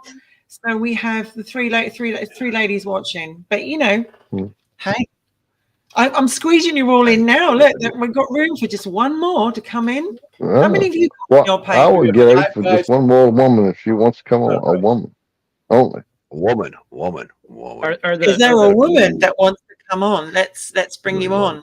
Are the Jedi images of mind everybody's that video one. feed all like stacked up the same on everybody's screen? I wonder. Yeah. Yeah. Probably. And your Jedi Like, so minds if are I showing if up I on- do this, am I looking up at Wendy? These are not the droids you're looking at. No, you're looking at me. So you're right. I'm between you, and you're right underneath me. That's the one. There it is. It's like, yeah. You Mason- planned that. I'm in the middle. Wendy, me, That's KB, KB, Scotty, JP, Terry, and Val. Can you actually Sometimes move I'm- people around, Scotty? Can you move them around on the screen? How What do you do have it? to do is turn somebody off. Don't kick them out of the chat room. Turn them off. Then everything will shift, and then turn them back on. Ah, So you right. use Rubik's cubic till you get them where you want them. Yep. Let me just try this one sec. Hang on a second. And then let me see if I can do this. So now, Ken, you're sandwiched between us. Val, we got him where we want him. Just go. Wait, wrong side. Ken, what is this about you and wicked women on your show?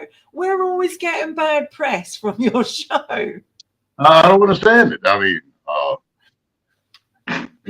it happens when you have morning coffee with KB. You never know what you're going to get or what's going to be heard. Oh, is And that like I what said it is? before, yeah, that's what it is. And right now, I can tell you this right now. They're not looking at KB. I can tell you. They're not looking at KB. I could bet you my last nipple. They are not looking at KB. I'm just saying, don't kill the messenger.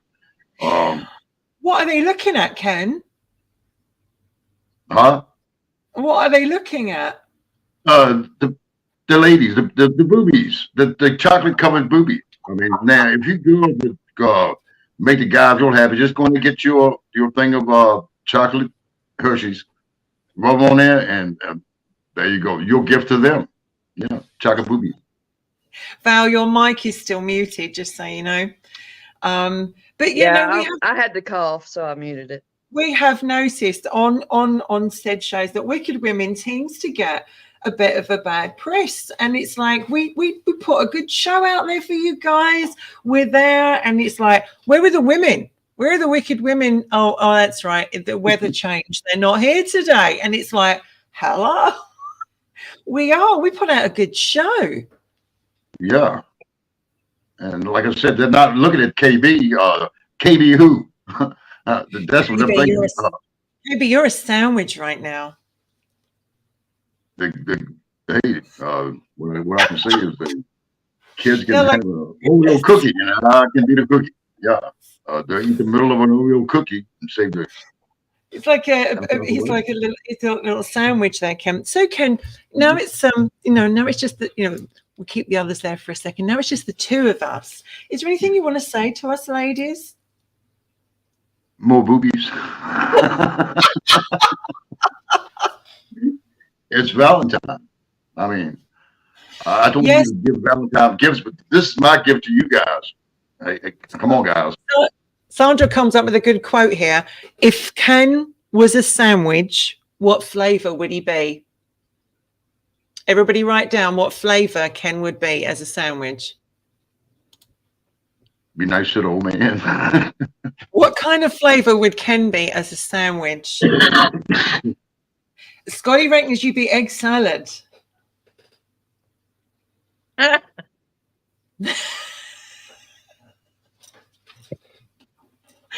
so so sorry, Ken. I didn't say that. Egg salad.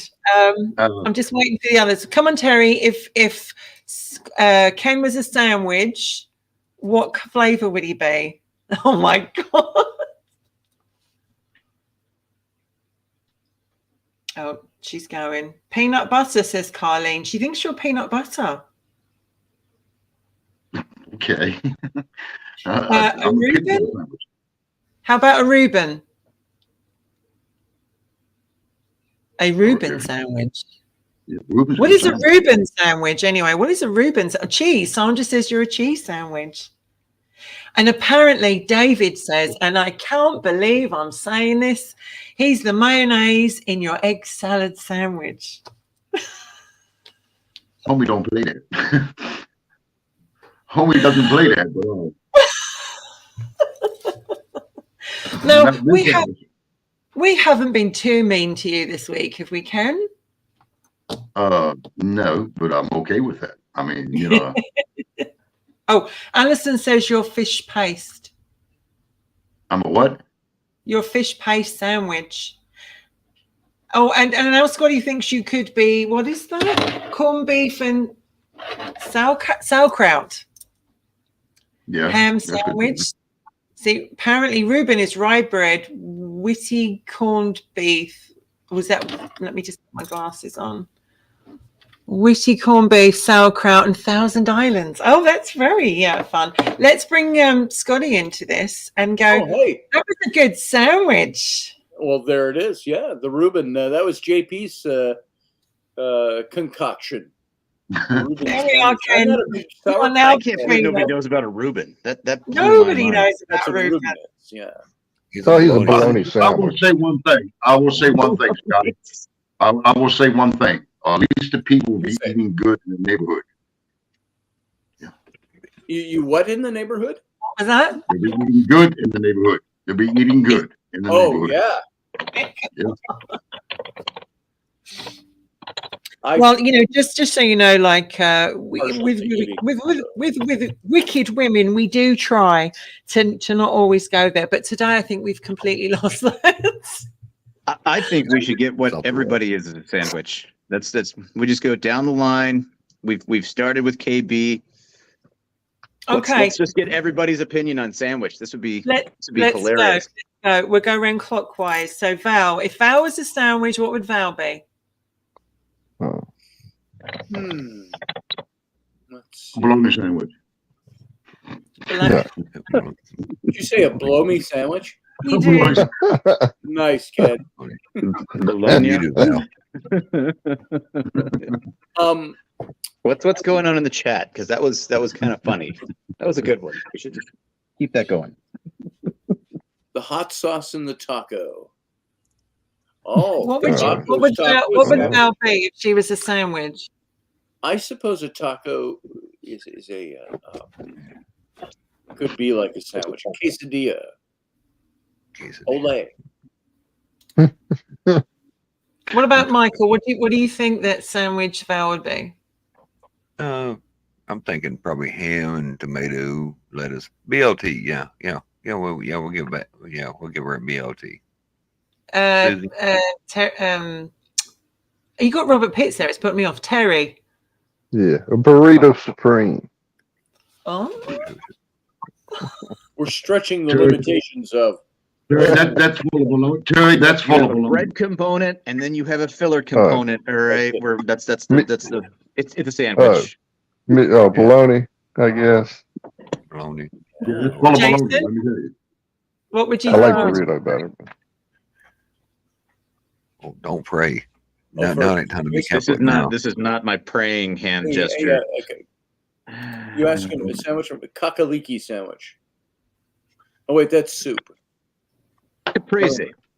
Agates sandwich. What would you say? Caprese sandwich. What's that? Well, you know what caprese is, right? No, come on. You have the basil, you have the sliced tomato, you have fresh maz.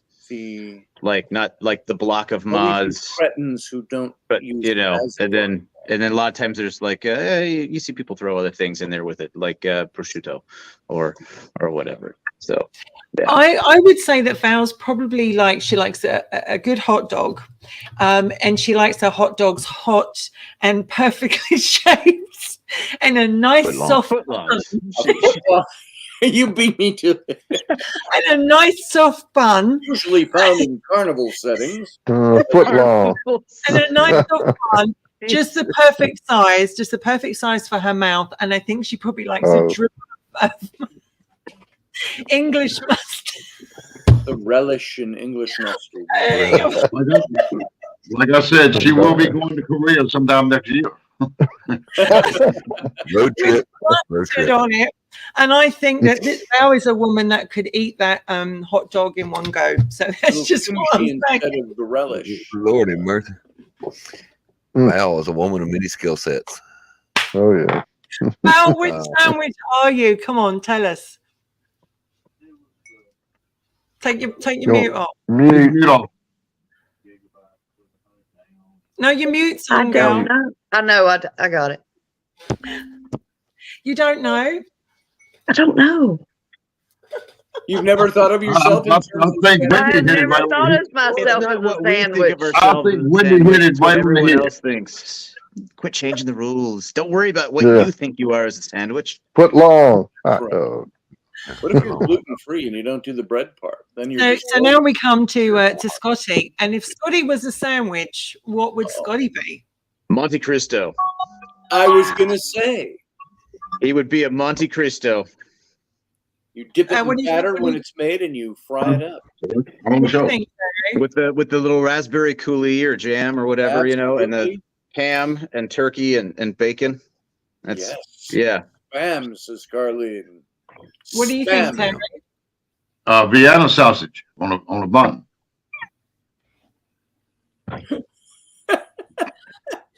Come on, Terry. What's your view on Scotty? What sandwich would he Vienna be? sausages, folks. I don't know. A cheese sandwich. Cheese sandwich. Cheese? Lord, he's saying you're plain as hell. Cheese, just plain grilled cheese. I can't think of any. Oh, barbecue.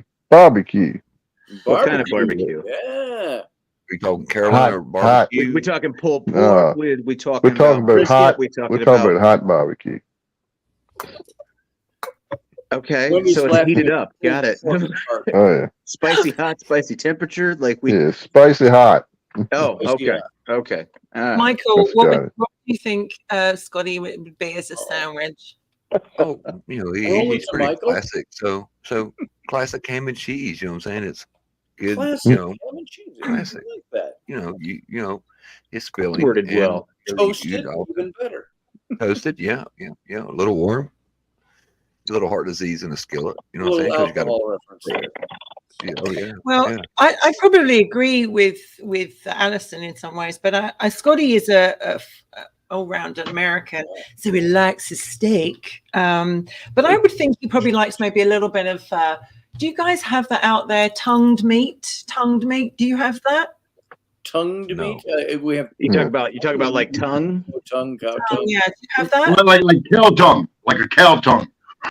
Right. Is that what you're? Right. Like- yeah. I'm That's sure not- we I think have it's it. tongued But I meat. prefer to think of That's me as what? tongue meat. I think it's known as a flapper. But I think he would like a bit of beef and a bit of bacon, and we'll put a bit of tongue in there. And I think he would like some cranberry sauce because it's sweet and it, makes your mouth, and a little bit of cheese there. And I think he probably likes it cut up in so he has a bit at a time, not all in one go. That's my sort of sandwich. okay, I Does think it touch? Like, is it not a lot? You said it's cut up. Is it all separate? I so think so the food can't instead touch? of So you can have some now, some later. I think instead of describing you as a sandwich, she's describing what you would like. Oh, what I would like is a sandwich. Yeah. Oh, That's not fair. And I'm gonna say Scotty is a chicken cordon bleu. oh, That's not a sandwich. Yes, it is. No, How it's did not. you make that? anything. Put it on a bun, Put it in Jason. between bread. Yeah, bread. In a Cordon Chicken bleu cordon bleu ham, is turkey, and a bread. meal unto Cheese. itself. And a chicken breast, caprese is a finally- salad. So you know, deal. pound it out, and then you have the cheese and I Deal. like to think of and then it's- myself as a Deal. hero sandwich. Deal. So if Jason, let's go to Jason. I'm going to come to Val for this one first. Oh, Jesus good. Christ, this is gonna be good. If Jason was a sandwich, Val, what would he be?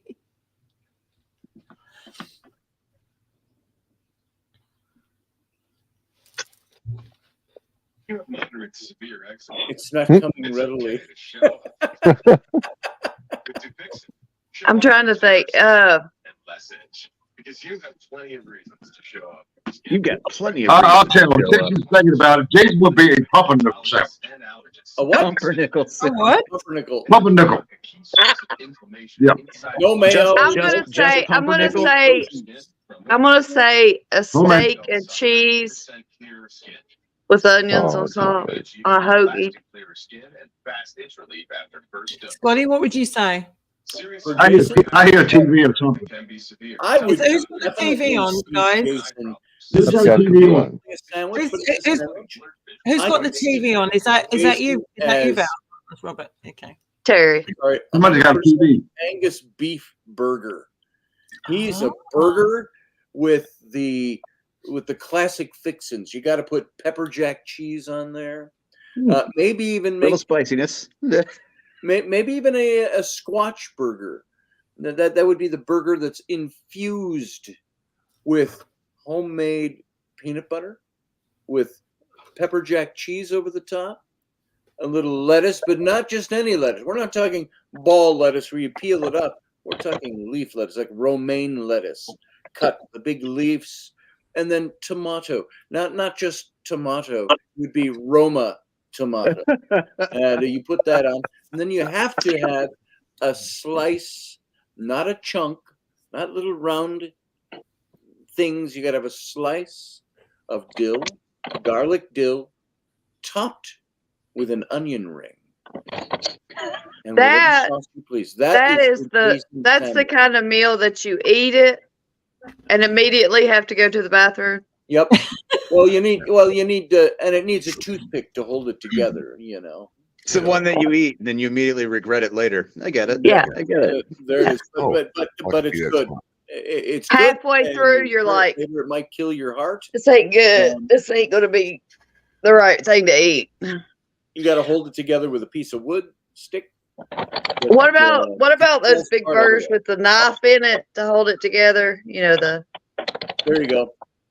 I would say Jason's got, as a sandwich, if I had to describe Jason as a sandwich, he's got fine taste. Like, he's particular about some things that he eats. So I'd want to do a sandwich which is, something like spicy prawn sandwich with it's got like Thousand Island mayonnaise, it's got some lettuce in it, it's got a bit of cheese, and there's a few prawn. I mean, I couldn't think anything like prawn, but prawn sandwich. It's not everybody's taste, and maybe if we're really lucky, we could add a few bits of corn in there. Not everybody, likes corn, but I think we could go for spicy prawn Sandwich? sandwich. Yeah. What kind of So are sandwich you building? saying he's a It's like a shrimp chowder. sandwich? With the kind you bite into and the juice It's flows a prawn out. sandwich. I mean, that's what I got. That's Undisputed shrimp rights. sandwich. That's what I got. That's It's a tiger prawn sandwich. prawns. The prawns Michael, and- Prawn, shrimp, tomato, tomato. Michael, what do you Never think had of prawn. Jason as a sandwich? What would he be? He'd be like a classic American burger, because kind of like there's a place here called Twin Points Peaks. for burgers. And they got what they call the billionaire burger. That's got like the hickory smoked ham, and it's got all the extra Hickory stuff smoked, like yeah. flavor.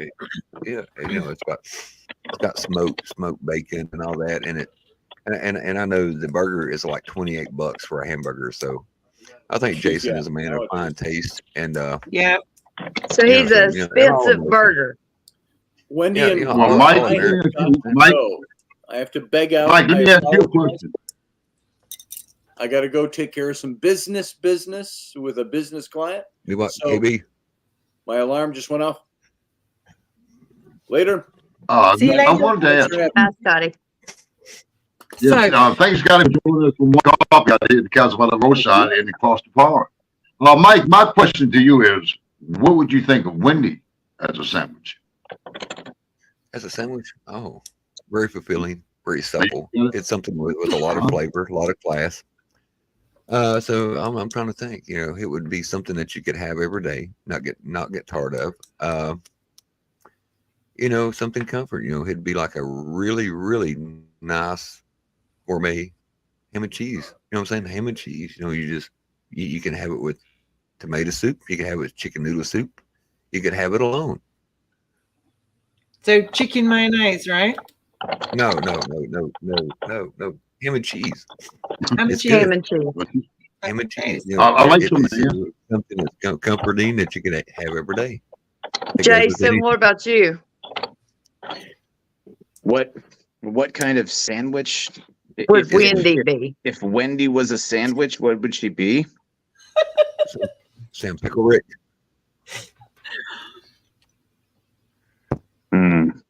I don't know. I'm having to think on this one, especially after being prawn sandwich. I mean, what the? It's wow. Shrimp. Yeah. Shrimp. We call them prawns. Well, there are differences between prawn and shrimp, but anyways, It's prawns, they're big. There's not enough differences for me not to make that reference. How about you go look up the, How about Western not? Atlantic, the African tiger prawn?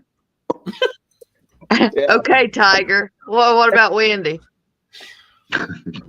Oh, Can we all get along? I got one from the peanut gallery. Ding ding. Ding ding. You know he got to start shit with me. Hey, that's actually a really tough one to try to come up with. Yeah. I got one. You know what? I tell you what. Here we go. The Five Guys burger. A what? All right. The Five Guys burger. Five Guys. The bacon cheeseburger. Right. With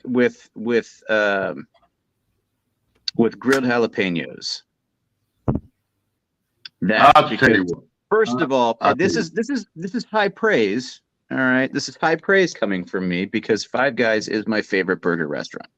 It's something that I grew up with, and so I've never had Five Guys, believe it or not. It's something that's that you are missing out. You are truly missing out. Yeah, and, I just never have.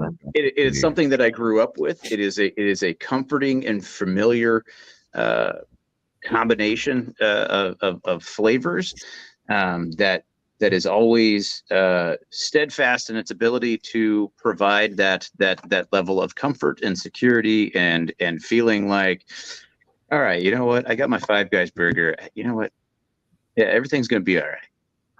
Thank you. Yeah, I've never had the Five Guys burger or otherwise. What Three Guys? What you're saying is you've had Five Guys.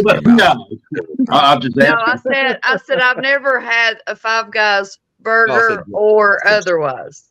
Well, otherwise, not a Three Guys, or Two Guys, or No Guys. I'll tell you what. Not five. I'm just gonna say not Five Guys. Not Ken, what about Wendy? Wendy is a tomato mayonnaise sandwich, smooth with big tomatoes. Jesus.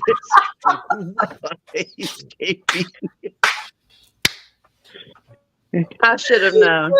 He's like as bad as Scotty, but it comes out of left field. Oh, honey, you have no idea. He's so much worse. He's worse. He's so much worse. I'm gonna say she is like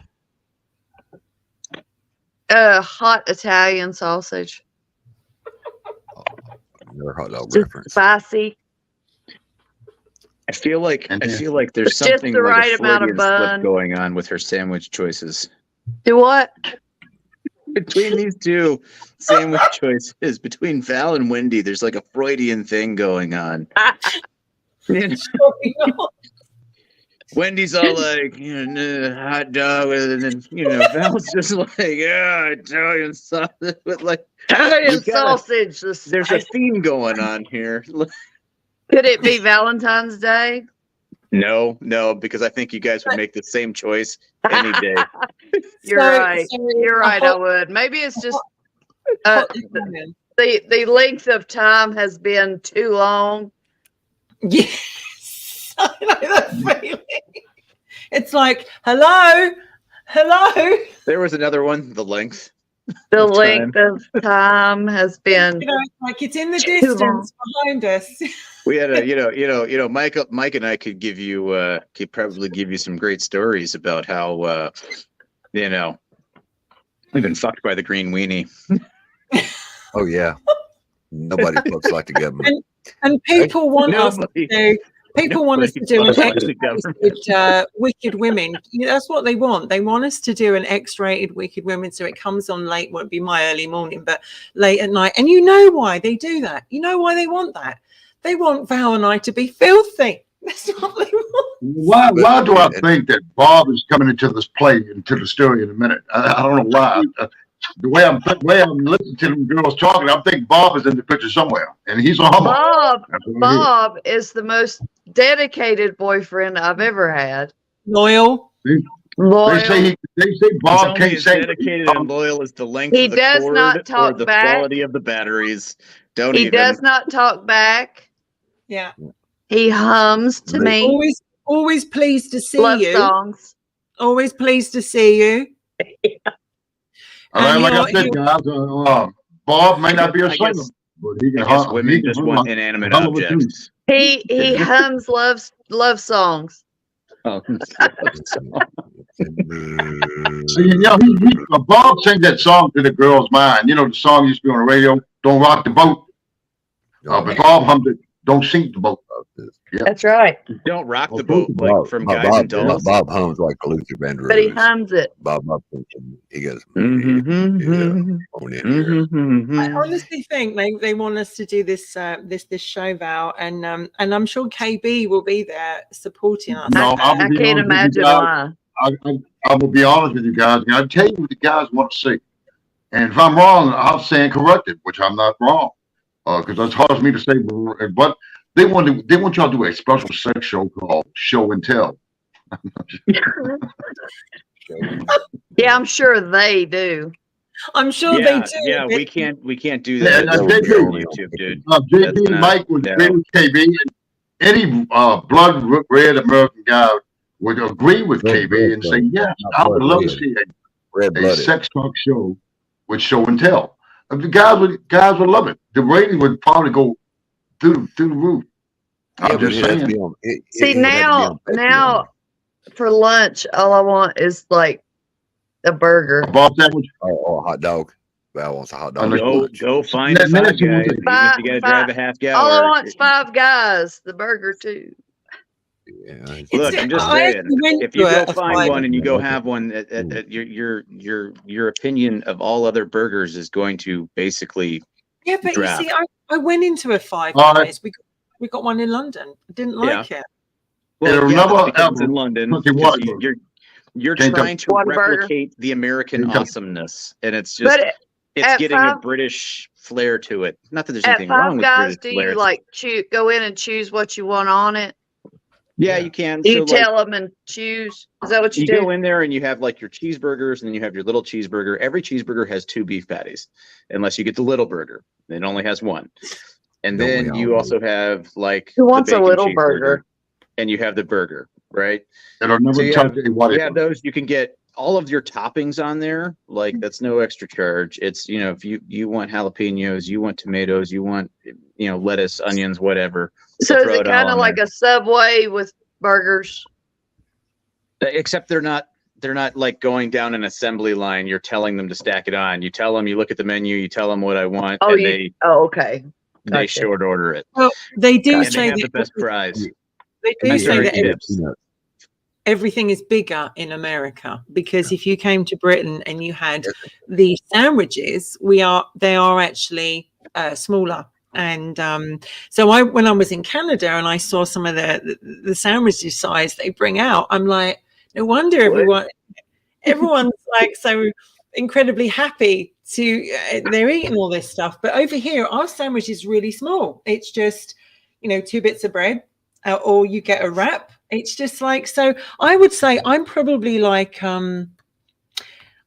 you're all right. I quite like the idea of the brie and the grape and the cranberry. I think if it was Alison that said that, she was spot on. What about you, Val? What sandwich would you say was spot on for you?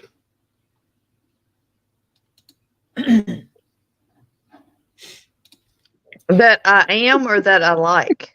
that was spot on. Oh.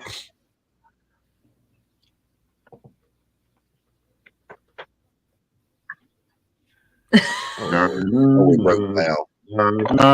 I want to say it was either yours or Scotty's. Yeah. No, she wants to. I don't have like expensive tastes. I'm just. Were you like referring to caprese being expensive? No. Oh, No, okay. I mean, I don't. I don't. You know, I just don't. I eat normal stuff.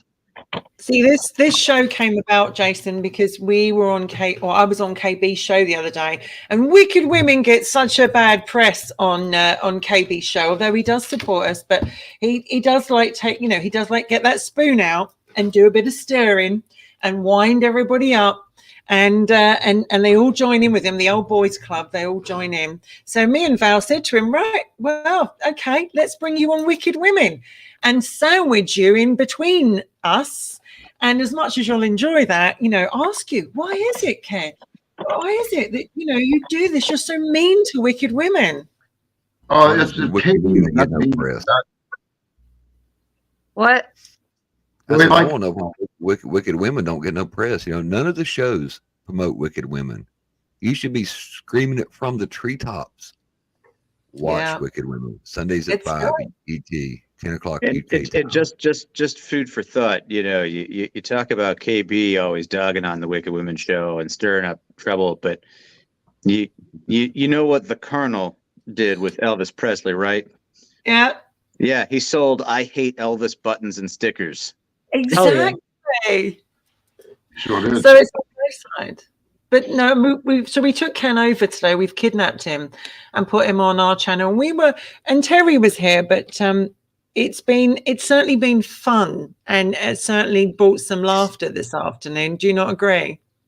Oh yes, I've enjoyed it. And like I said, Wicked Woman. Like I said, what I say about Wicked Women, it's all in fun and gesture, and in hopes it'll bring people to your show to watch your show. But like I used to say years ago when I was on radio, people say, "Oh man, you get a negative feedback about a show." That's a great thing to me. I like that. Give me negative feedback, because that's going to cause somebody to go to my show and watch it myself to see what it's all about. And usually, when you do that, they will come back. And that's the thing. It's advertising in a negative manner, which brings people to your show. So I've done it. I take negative criticism, because I can take negativism and turn it into positive, make it a positive thing. And that's the thing you got to do. The hell, don't worry about a bad show. I had a bad show today. That show is dead. Put it in the can. You move on to the next show. That's the way you got to look at it. Never say, "Oh my God, don't dwell on, man, this show was really sucked, man." No, the show's over with. The show is dead. You put it in the can. You continue to your next show. And the same thing like Wicked Women. Are they, as Terry would say, nasty? You betcha they are. But they're wicked about it. They were wicked in a good way. In a good way. Yes, and they're wicked about it. And that's the thing. They're pretty like I said, talk bad about KB. I'm okay with it. I'm okay. You can talk bad about KB all you want to. That's gonna bring somebody to watch the show and see why they hate him so much. That's the way it is. I say you do things. That's the way I do things. But as far as the show itself, it's a great show. They have a great topic. They have fun. They have great guests, and it's a fun show. I mean, check it out. Who said that? KB said that. Make sure you join Wicked Women. Yeah, on Sundays. We try, and people have said to us, we want this, you know, we want some people, and I will not name names, but some people have said they want us to do a late night show. And I think a lot of people want us to do it for their own benefit, so that they want to come on and talk about stuff. And also it's a bit pervy. And that is not the purpose of Wicked Women. You know, we are a podcast by women for women, and we bring the guys on to, you know, to give their opinion as well, and we all learn something from each other.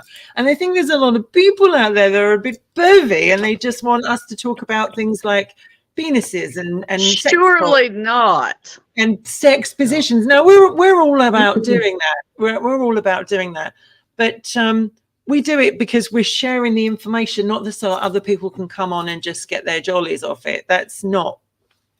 Having said that, they may get their jollies off anyway. Wicked Women is classy and not trashy, and everybody needs to hit the like and subscribe. I'm trying to get these ladies to 500 subscribers, and I'm very disappointed that we're not at 500 yet. Val will be doing her show tonight because she's got to plug her Valentine's Day show because she didn't do it I haven't Saturday. forgot, Michael. You got to give me time, brother. Well, you need coffee in you, brother. Come on now, top rope. But anyway, are we going to do it through Wicked Women tonight, or are you just going to do Facebook? No, I'll just go. I'll do it on my Facebook Live. Oh, come on. We can go through Wicked Women. I can control. I will do it on my Facebook Live. Val is going to be on tonight, and it's going to be absolutely amazing because it's going to be. What time is it, Val? It's 7 o'clock on my Facebook Live, Miss Legends and Paranormal. But it's going to be, you know, just for people like me that don't have a hot date tonight. I actually don't have a hot date tonight either. Who's got who? Yeah, I told my daughters, and they're like, "You mean like us?" And I was like, "Yeah." So they'll probably be on tonight. You got two daughters. Do me a favor, guys. I'm gonna take the show on my end. Don't go anywhere because I'm gonna stay on, but I'm gonna end the show on my end, and just give me a few seconds and bear with me, and let me do my little thing. Hey guys, I appreciate you joining us this morning right here at the Castle by the Roadside and way across the pond for morning coffee. And like I said, guys, the show is not about hate; it's about freedom of speech. You have a right to say what's on your mind. As long as you don't threaten, kill, dismember, or harm anybody, you have that right. We talk about politics. We talk about the paranormal. And we will talk about the three-letter word sex. And if I know nothing about it, hey, you're not the only one that can fake it. So like I said, guys, if you got your friends sitting around the house, they have nothing to do, and they're lonely, tell them to join us for morning coffee or the Wicked Women. I tell you what, I might even talk to you. You guys have a great day, and I'm in it right here, but I'm going to hang around with the Wicked Women. Again, join me tomorrow morning for morning coffee with me, KB. Bye-bye.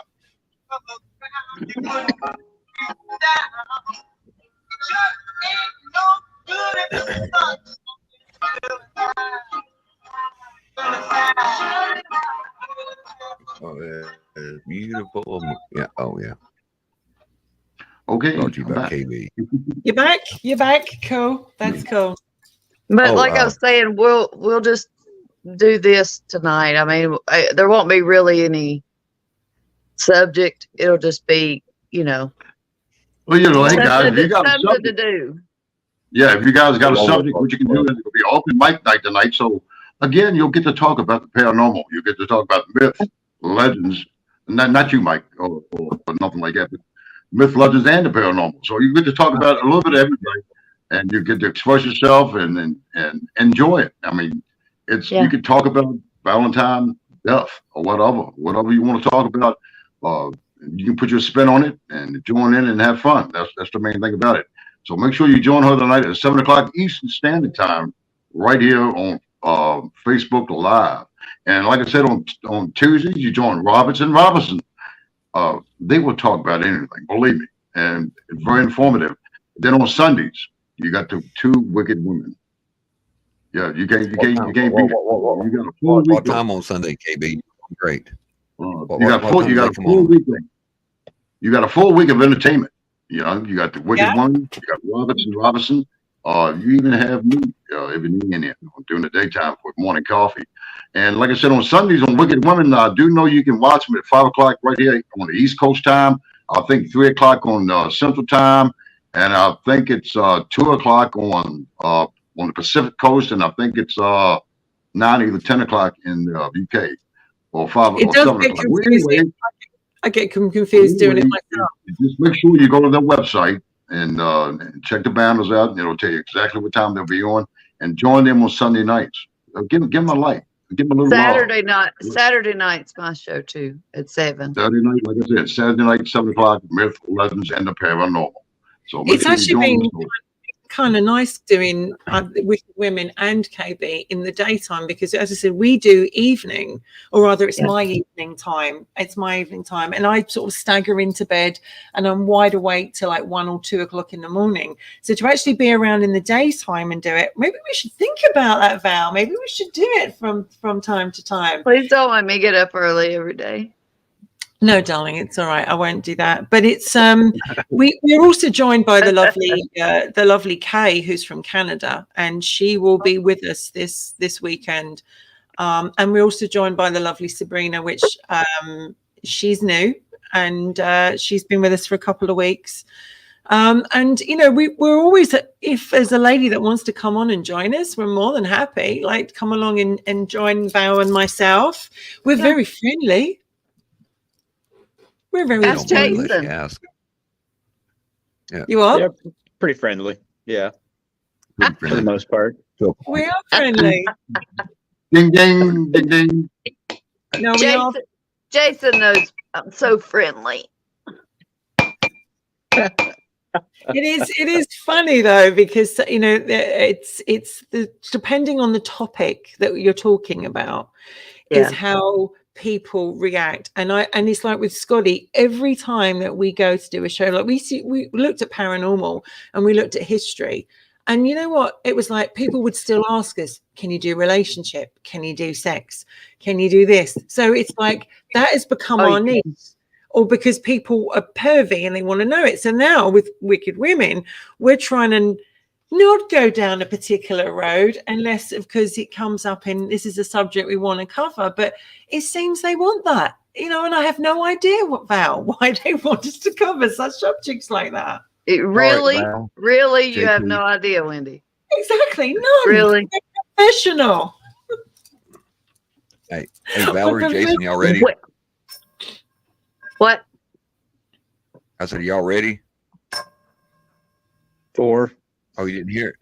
Oh, the bell. I rung the bell, and y'all were still in your neutral corners. Oh. No. I saw your hand like this, and I saw that there was something in there, and I thought you had a Claymore clacker, and I'm like, what are you doing? Hey, All I heard the was my lights. name See and the then lights. the bell, and I was like, what am I supposed to be doing? Hey, Apparently, Jason, David says now that he's pervy in pervy.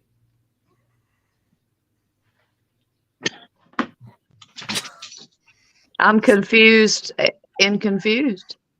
Yeah, like I'm pervy in pervy, or impoverished, or you know, it's Is there a location called Pervy? pervy. it's right next to your I don't know. anus. That could be it, though. I don't know. I'm simple.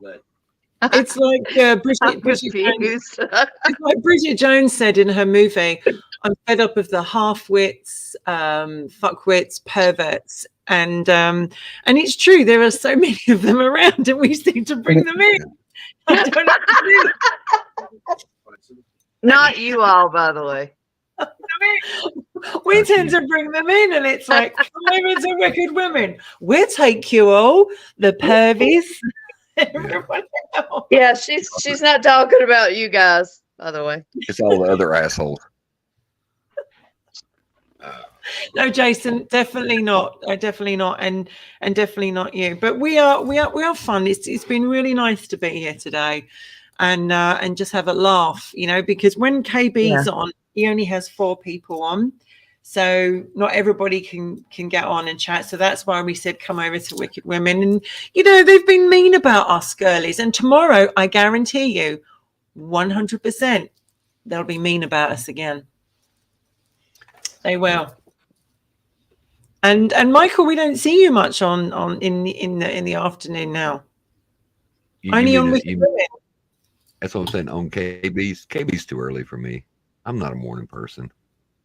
I had to set an alarm, get a phone call, 3 cups of coffee. Yeah.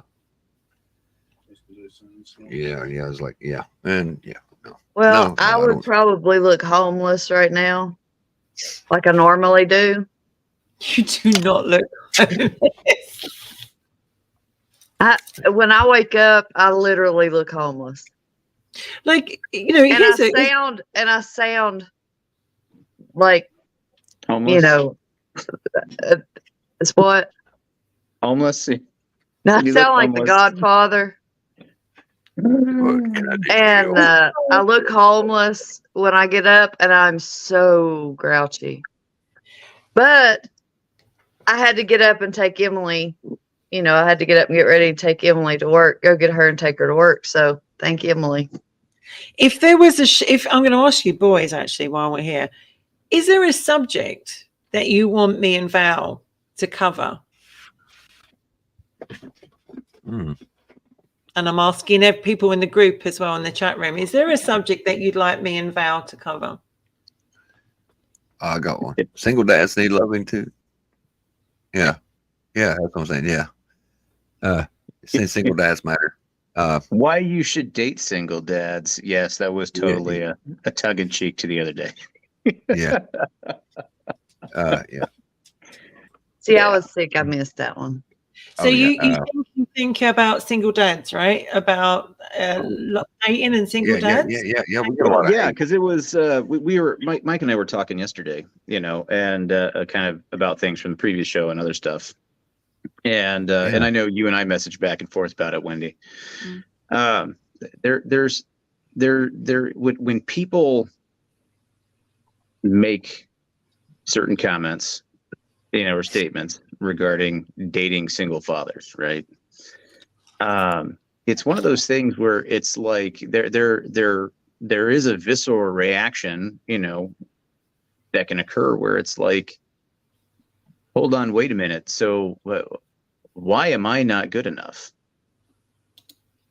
You know, like what makes me not good enough? But because I have kids, because I can be responsible, because I can do time management, because I can manage these things, because I can do all the things that need to be done and show love and affection. Why am I not good enough? Because I have kids. And it's, you know, it's one of those things that, so yeah, I think that's probably a good topic to look at. And single mothers too, like, you know, right. if you, single parents, because it's not always easy on either side to date single.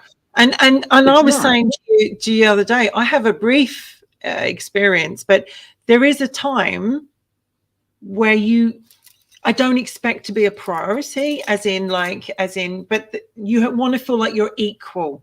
You want to feel like you're in that dynamic of like equal. And sometimes it doesn't feel like that, and sometimes it does. And I don't know if that's what she was trying to get over the other day, and it came out a completely different way. But that's what I took from it very much, that she was saying that when you date someone who has children, whether it's a woman, whether it's a guy, it can feel sometimes like work is here, especially if they're working all day, long hours. They're working 9 to 5 or long hours, Monday to Friday. You've only got the weekend free to fit in all the stuff at home and then see the children as well. And then where do you fit? Where do you fit in that?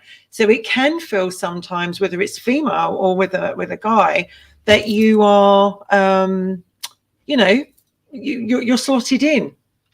And that's, I think, what she was trying to get across. And I think I can understand some of that, but I think a lot of it is the mentality that you have going into it, right? Well, everything really is the mentality you have going into it. Your mental state, your opinions, your preconceived notions, etc., going into something can make or break something. Sure. So if you walk into something with the attitude of, you know, oh, well, this is, you know, whatever, then it's kind of going to go that way, or it has a higher probability statistically of going that way. Whereas if you enter into something understanding that, you know what, this person, guy, gal, whoever, is a pretty amazing person. They're pretty great. You know what? I'm going to go in. I'm going to try to be whatever I can be in terms of being a part of this family unit as much as I am allowed to be, you know, in the initial stages, etc., because it's a process. But if you approach it from the standpoint of I'm not the center of attention, right? If you approach it from, you know what, this person has a lot to offer as a person, emotionally, in terms of experience, in terms of dealing with things, their kids also add value. Once See, I never dated many single dads because I grew up from, you know, a single mum, and my dad had many girlfriends in his time, and I saw how difficult it was trying to have a relationship with my own father, and how the girlfriends won in that department, you know, in that one. So I always kind of stayed away, not deliberately, because if it was someone lovely, I would have done. But I didn't want to date a single dad, because you've also got the ex-wife or the mother who can sometimes be the one from hell. And I have to tell you, I did date a single dad, and oh my God, she was the one from hell. She would turn up on my doorstep. She would slander all over social media. Well, and see, that's the thing, though, is that is a real thing that can happen. Absolutely. But you know what else can happen? The crazy ex-girlfriend or the crazy ex-boyfriend. Sure. Or Baby daddy. the crazy parent. Absolutely. Right? Like what the thing that gets, like, there is a certain level of permanent attachment, in most situations where, like, hey, this parent is present in that person's life, in their children's life. There is co-parenting that goes on. Yes. There's also a lot of it where they're a deadbeat. They're not there. We never see them. They never hear from them. They never go visit them. All of that stuff. Because I have dated single mothers, right? Because, when you start getting to my age, you start getting into your 40s, unless you're, I know, right? I'm using me as like the cutoff kind of thing for the beginning, right? Like not saying I'm like Methuselah or anything, but it's once you start getting to a certain age demographic, your options of not having a single person out there, it dwindles. You're statistically more likely to end up having to date someone who has children, whether they are young children or whether they are old children, if you're looking in your age range. It's very true, because our single without kids are very rare, but we will take that on board. So basically, you'd like us to look at dating from a single parent sort of thing, right? Yeah, that'd probably be pretty good. But you have to, I think if you're going to date a single parent, a good parent, not, the deadbeat people that, like you were talking about. If you're gonna date, you have to understand that their children come first. Yes, that's understanding. But the thing is that's one of those things where I will argue all day long that you can't use the fact that their kids would come first as a firewall. No, listen, I wasn't going to say that. I was going to say you have to have someone of like mind who doesn't get overly jealous because you're spending time with your kids, or they need to understand that your first priority is your children. But they also need to know that they're important. Huh? It comes down to emotional maturity on that part of that person, I think, quite frankly. Right. But Jesus. What the hell was that? Good Lord, KB. But even in a household with a mommy and daddy, sometimes you don't have the time to spend with a significant other because you have blood pressure's up now. Yeah, and all that. So if you're going to write a single dad off because of kids, I know a lot of times in a two-parent household, the kids events take precedent. You got to feed the little boogers. You got to put them in bed. And if you want any alone adult time, you better make sure you got a goddamn lock on the door, or they will come and interrupt wrestling time with mommy and daddy. Well, see, that's what I'm saying on either side, and more likely than not, if you've both been in different relationships, there's a very big possibility you both have kids from different marriages. Yeah. But I think like-minded people tend to get along better because they understand, that importance. Their kids are important. it's a show, though, that you need to bring in people that are also single with no children, who are dating, and see it from their point of view as well. You can't that's the thing I say about Wicked Women all the time. We're not a political show. We don't care if you're, Republican, Democrat, conservative, liberal. We always try to bring both sides on and go, okay, let's listen to you.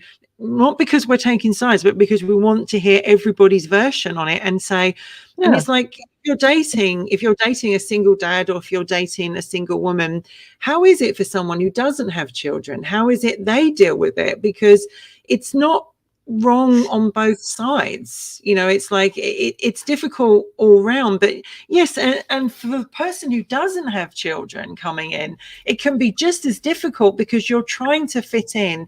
You're trying not to show that you're jealous or you want extra time, but also you're not desperate, but you're keen to get to know this person better. It's hard to get to someone little sitting between you. Absolutely. And there's a lot of insecurity with kids as well towards dad's or mum's new boyfriend and girlfriend. Absolutely. Yeah. And that's why it's all about how it's handled. You got to, like you said, you can do a show. You can do a show about that. You can also do a show about divorces. Should I or should I not debate a divorced person? What's the baggage on each party? Not just the female, but the male. So there'd be another sort of thing about it. What baggage am I getting myself into? I thought I covered those up. Oh, you mean divorces? Yeah. What kind of baggage my bad. Am I looking at? Emotional baggage. I thought you saw my baggage under there. That's a good show, Ken. Like divorce, because some people we had a show the other week, and there was a lady on, and she was like, "Should I leave? Should I stay?" And there's a lot of things that go with that. But we always say, "What do you want us to cover?" Yeah, exactly. But it seems that as much as we try, we have a completely different topic, which I won't, because you won't know till the promo goes out. A very different topic going out from us on Sunday, and it's not a political topic, but it's a topic that I think people will find very, very interesting, and it's definitely an eye opener, that's for sure. And as I said, Kay will be with us she's coming in from Vancouver, actually, so she'll be here. So we're looking forward to that. And we always love you guys to come and join us. 10 o'clock on UK. Let me get this right, if I got this right. 3 o'clock Mountain, 4 o'clock Eastern, and 5 o'clock Central. No. 5 o'clock Eastern, 4 o'clock Central. Oh my God, on one of these days. Time reduces as you move in a westerly direction. Yeah. And remember that they will be watching us tomorrow in Australia, because it's already tomorrow in Australia by the time we come on. But Ken, do you think that people with Wicked Women, let's using this as an example, that people watch it not because they're interested, but from a pervy point of view? Yeah, I'm gonna be realistic and be honest about it. Especially guys will come on just to see the cleavage, and that's all they think. You got people out there, and just be honest. I don't know what you're talking about, really. Huh? I don't know what you're talking about. Let's do an experiment with that, KB. Now I'm curious. Yeah. Val, Wendy, no decolletage, no cleavage hanging out, nothing, like very conservative dressing. You might as well tell me. I want to see what the attendance does. Oh yeah, dress like Pentecostals. Well, maybe not that bad. The thing is, I dress like I dress every day. So the woman you absolutely see on right. What I'm saying though is the experiment. I dress every day. It's an experiment. Oh my God! You might as well wear the turtlenecks. Wear the turtlenecks. I mean, you know, all up under the chin, the turtleneck. You know, But it can't be. It has to be a baggy turtleneck. Like we can't walk around like it's early 1960s, late 50s sweater girl. We can't do I that. started to say, if it's tight, if I turn sideways, I'm sorry, I can't hide it. no. You'll be wearing winter coats, preferably with fuzzy hoods. With a- I'll be sitting in here with a buckle, sweating. Well, Yeah, let me could have ask had the license on too. I think Let it'd me be an ask you that interesting. question. Jason, It'd be interesting. do you come on board Wicked Women because A, you enjoy the show, or because you got two fine ladies and more? It's for me. He comes on for me. Yeah, you know, get angry, and I just need to verbally throat punch somebody for a while because I disagree with them. No. You know, he comes on. That's why. I enjoy the banter. I enjoy the discussion.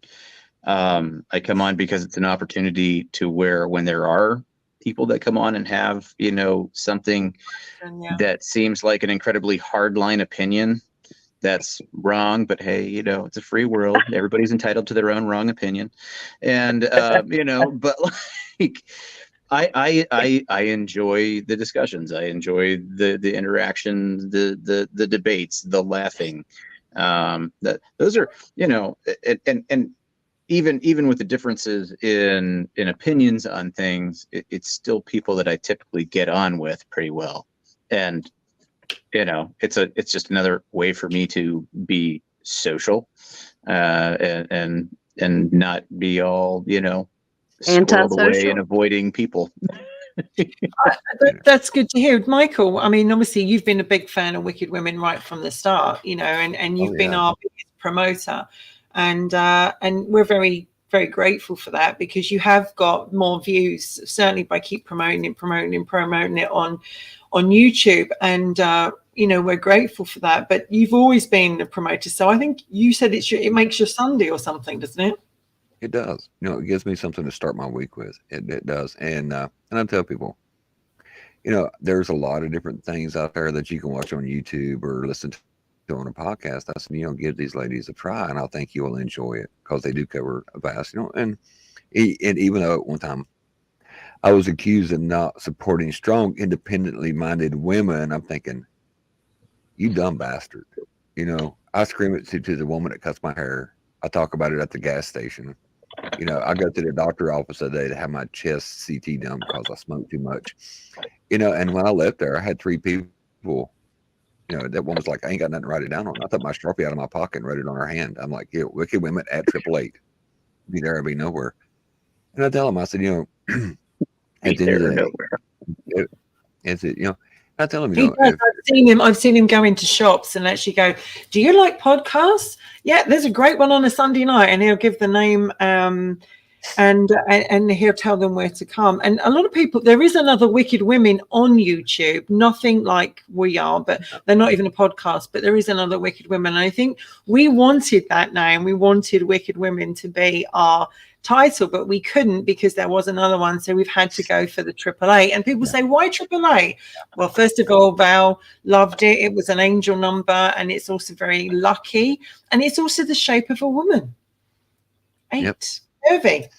And it, you know, and that's what I tell Some them. women, I said, you know, not me in some particular, some of them look like a pair, but anyway, it happens. like a rectangle. Yeah. Ken, do you Good. what would you come and join us sometimes when you can? Is it because you're the subject we're talking about, or because you just love me and Val? I like the topics. I like to hear the people debate and discuss. It does help out. I mean, let's be realistic about it. You know, I don't pull any punches. I tell it like it is. Great discussion. But guys want to look at cleavage while you're talking. I make no bones about it. You know, somebody said, well, that's sexist. No, it's not. It's that's the mindset of a man and some women. They want to see something attractive they can look at. It's like watching the news. You don't want to see a guy on there looking all wrinkled up shirt and all that. They want to see somebody that looks distinguished, that's very, they can articulate, that can talk, and do the whole 9 yards. It's not sexist to say, I want to watch these girls. They articulate, they talk extremely well. But it sure be nice if they could look a little more sexier. That sells the show. Regardless of what you think, it sells the show. You can wear your turtlenecks, you can wear your baggy shirts, but I bet you a bottom dollar. I've been doing it long enough. Your ratings will plummet. The guys love to get on and see what color shirt you got on, what color blouse you got on, what kind of dress you got on. You know. And plus, they listen to the beauty topic of doing that is you can figure out how your demographics are responding to that. Yeah, Do we now have more women viewers now that they're all dressed normally, or not normally, that they're dressed more conservatively, and we've lost our male viewership, or has it stayed about the same, or what? It'd be interesting. I mean, if you want to see your ratings change, come on next Sunday, ladies, with your baggy shirts and do a couple shows and see how it goes. Just stick my head in a bag because it's never going to happen. This is me, and I don't wear your makeup. Wendy. Science, come on. Don't wear your makeup. Don't wear your makeup. Come to the show, no makeup. You're right, 100%. 100%. I have to ask Jason. He came up with this. So, are you tired of seeing cleavage? Am I tired of seeing cleavage? Well, that's the thing, though. I kind of don't focus on the cleavage. I really don't. He looks at our eyes. I can't see mine. He probably can't. I'm communicating with people. I don't hop onto this show because I'm trying to get some sort of, Jason, I'm so disappointed. I honestly thought you and I had a connection, and I honestly thought that you were drawn. And now I discover all these years later, God damn it. I mean, I've known Jason for some years, like Jason. I've been trying to shift my camera angle. We knew each other years ago. We did. We knew each other years ago and literally kind of, not after, he was kind of young whippersnapper there, but we were friends before, and then somehow we stopped being friends. It was like, who stopped talking to who? Probably Jason. I have no idea what happened. I didn't delete the people. crazy ex-girlfriend deleted it. Yeah, the crazy ex-girlfriend. Probably. We all know why he likes me so much. So yeah. But here's the thing about sex sales and all that. What I really want people to take away is there is brains behind the boobs. And a lot of people forget they are brains behind the boobs. And even. And what gets me is other women got my teeth in. Oh, what the hell? I don't know what that is. Y'all get kind of brutal at each other. KB, but anyway, and I see other women even try to tear down wicked women when it first started. But when it first started, there was one in particular that says, "Well, just what is your qualifications?" And I thought, "Oh, honey, 0." No, but Wendy remembers what I'm talking about.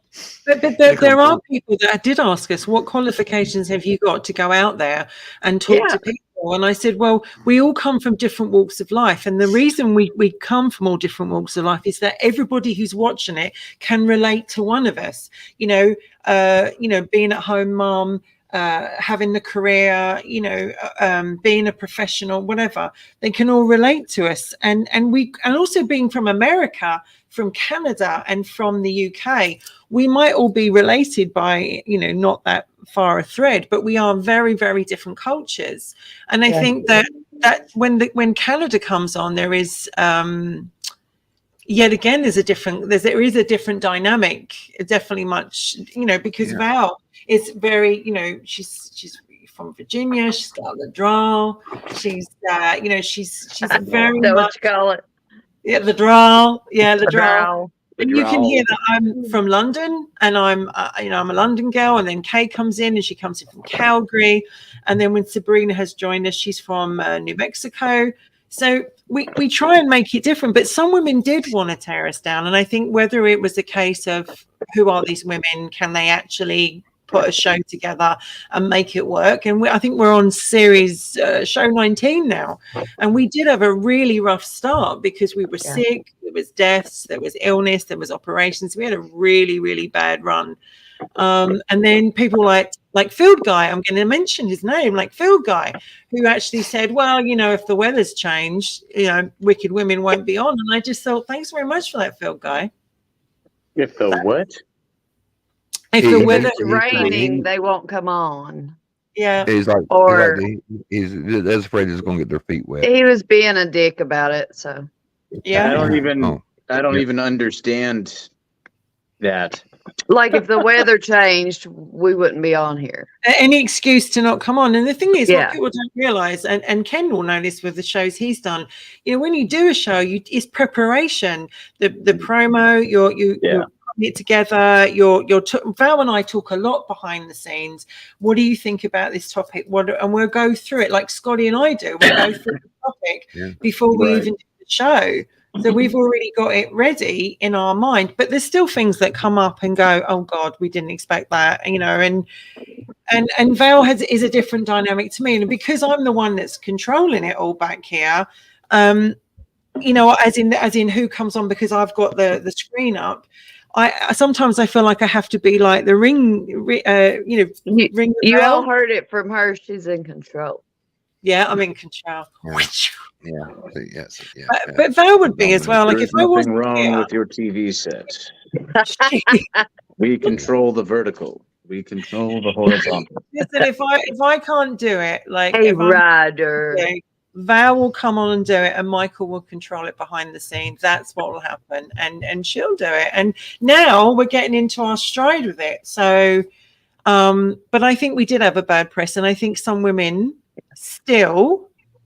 And the one thing I will say is I will not have any of the wickeds bad-mouthed or run down, regardless of their political statement. Yeah. Because it's not right. We treat everyone with respect. And the other week we had a show, and I felt quite sorry for Sabrina because she was quite verbally attacked in the and outnumbered in the comments, and she never ever she showed her class. She didn't even retaliate. She just carried on with the show. And I would respect that Val, Kay, Sabrina, myself, anybody that comes on, we talk to people with respect. I think that's all we can ask for them to do back. Sorry, just saying. And that's what I told people in the comment, or not the comments, but I was getting messages, and I said, say whatever you want to, as long as you maintain a respectful, cordial manner. Mm-hmm. You can argue, but you can argue respectful. You know what I'm saying? Say your piece, but remember, be respectful. And some of us never disagree or argue, do we, JP? No. They love each other, really. It's a love-hate relationship. Well, it's healthy, and it's right to be questioned and have disagreements and explore the arguments. That's the only way we grow and develop, is by having our opinions challenged. You can do it respectfully, right. And I think absolutely is that some of the comments that were put in there was very argumentative and very pointed. And I was surprised at some of the comments that were made. Yeah, that was which show was this again?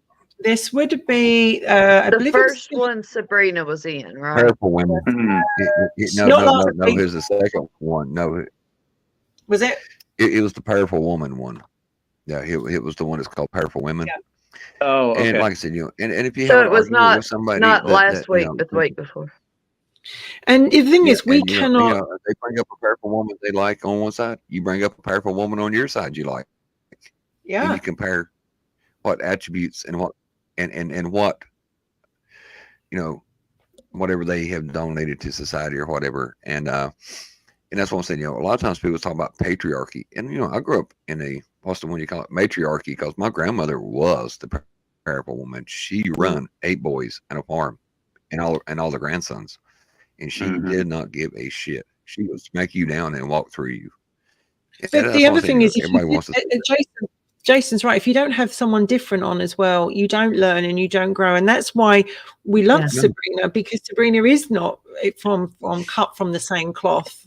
And the thing is, I'm not here to put my political views and opinions across. Neither is Val, because that's not the role of Wicked Women. Our role is to present something, show you it, hear from both sides and talk about it, and then let you guys decide from it. Because if we were to put our spin on it and put our view on it, then we are perhaps dominating it or and so that's why we're devil's advocate. We're like, well, what do you think?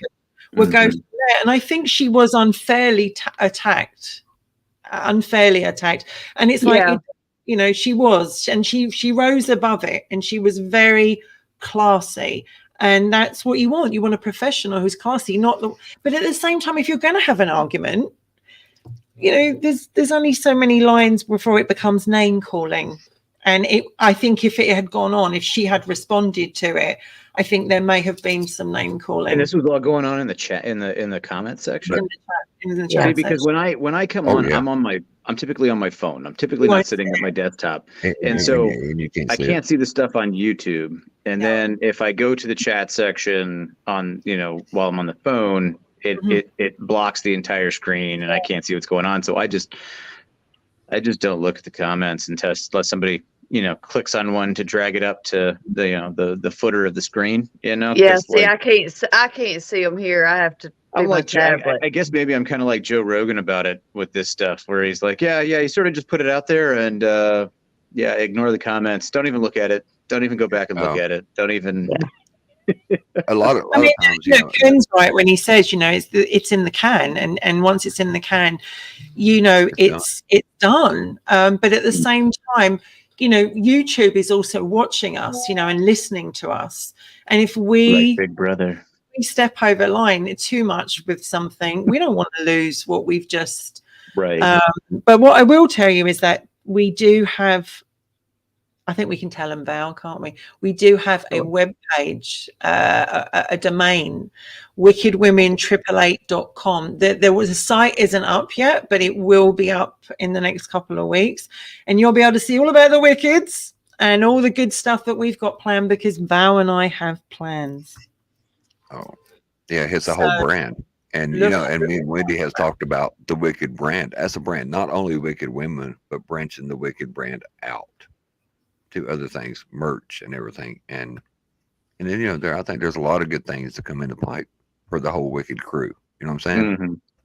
Well, I mean, look at the hosts. I mean, come on, we're fine, Phyllis, right? We're fine, Phyllis. And I love the way Val talks. She's done the draw. I wish I could speak like that, because I hear myself speak. You get over here and we'll teach you how to talk just like us. Just slow it down. Slow it Wendy. down. Slow it down. You just got to slow it down and just it down. Yeah. If you look at things, there's like, if you look at accents and you look at like the British accent and you look at the various Southern American accents, when you start looking at the South, it's almost like it's drawn out and elongated and slowed down. It's kind of where a lot of people sit on the Isn't there it seems like I watched something on YouTube about how different parts of the South come from different parts of the UK. Yeah. And it's just, Wendy just talks faster than me. Yeah. And it's drawn out. And I think if you go to a different region, it's Irish. If you slow down the Irish, it sounds the same. So it's different sections where they, populated. The way that works was when the immigrants come over and moved it inland over the mountains, they were so isolated that they kept their accent. And over time, it got more drawled out. Yeah. But if you actually speed our accent up or slow hers down, they're spot on. I actually seen a whole thing on that. Yeah, that's what I'm saying. Linguistically, Southern Appalachia mountains. Yeah, within Appalachia, like linguistically speaking, the mountain folk, like the ones who are still mountain up there, talk. are like cut off, like the hillbillies, if you will, like the ones that are very much still isolated. It's probably linguistically the closest here in America that you will get to what we sounded like actual Americans sounded at the like. beginning of the the founding of the country and stuff like that. Yeah. It's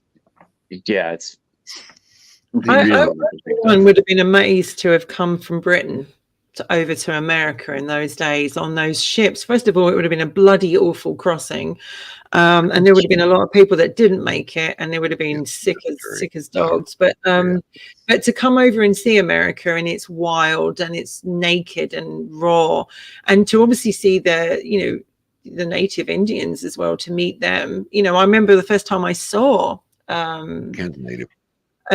native Indian, as we still call them in some ways over here in Canada. I thought he was the most beautiful thing I've ever seen. He was stunning. They are, until it's almost like, and I don't mean no disrespect at all, but Native Americans, it seems like they're gorgeous to a certain point, and then that's it. It's like a total flip. No, I know what you mean, because as time went on, I saw different ones, and I actually was like, oh, right, okay. But I think, coming over from Britain, we still have this image of the Wild West of America and Florida and all this Yellowstone and all this kind of stuff. So it's a beautiful country you guys have. I've yet to explore it. I've yet to see all of it. I've only ever been to Houston. And that was a bloody nightmare, right? Very, very just one night I only saw it, and I would love to come and explore. And if I could pick up the Impala and take her across the ocean and do Route 66, that would be absolutely amazing, because 66 is the shit. Is it really? Yes, it absolutely is. Having traveled on a motorcycle, been involved with the community for years. When I was in Missouri before I moved out here to North Dakota, I lived a block off the route. It's awesome. It's really awesome. And the centennial is coming up in 2 years in 2026. So get out there. The thing is, America is bigger. It's so much, Vegas. I was talking to someone the other day about Vegas. I would love to go to Vegas and see the what's the Pyramid Hotel out there? Oh, the Luxor. Luxor. I'd love to see Vegas. And America's always called to me. It's always, as a kid, it was always like, I want to go to America. Halloween I did from a young age, and I don't know why. I just loved everything American. And then obviously I ended up in Canada, and which is kind of a mixture of British, American, and a little bit of this, that, and the other, German and French and all kinds. And listen, oh, bless her, look, thank you. Come back to Alberta. I'm trying to come back, but the tickets are so expensive right now. I would love to. I need a job. Get me a job and I'll be there. I always said Canada was like America light. It's America's and I'll tell them, Canada's the most beautiful country, and the people are amazing. Yeah. But another statistic about Canada, most Canadians live within 250 miles of the U.S.-Canadian border, and the whole top of Canada is just basically vacant. Wild. Yeah, very wild. And the thing. I can also tell you about Canada that when the stories stop, the war crimes start. So, yeah. Please, Lana, give me a job. I need a job, because they won't give me a visa without a job. So I need a job, and you need me. You need me there. Send me the job request. And here's the deal. People ask me about my flag behind me. They said, Michael, you're, a hardened, red-blooded American, veteran and all that. How can you put the UK flag with your American flag? I said, God damn it, that's our British cousins. If you got a problem with the Brits, you got a problem with me. I'll beat your ass. I served with them guys, outstanding guys, Do you guys feel drawn to America? I mean, I know you're American and you're a proud American, KB. I'll start with you. But is there any other country, KB, that's ever called you? And you don't know if it's like a past life thing. Has any other country called you? No, there's no other country called me. Like I said, I'm proud of my my heritage, which is Greek. Other than that, no. My partiality, Lord, is to American flag and all that. Even though I'm Greek, I could fly the Greek flag, which I don't because I'm an American.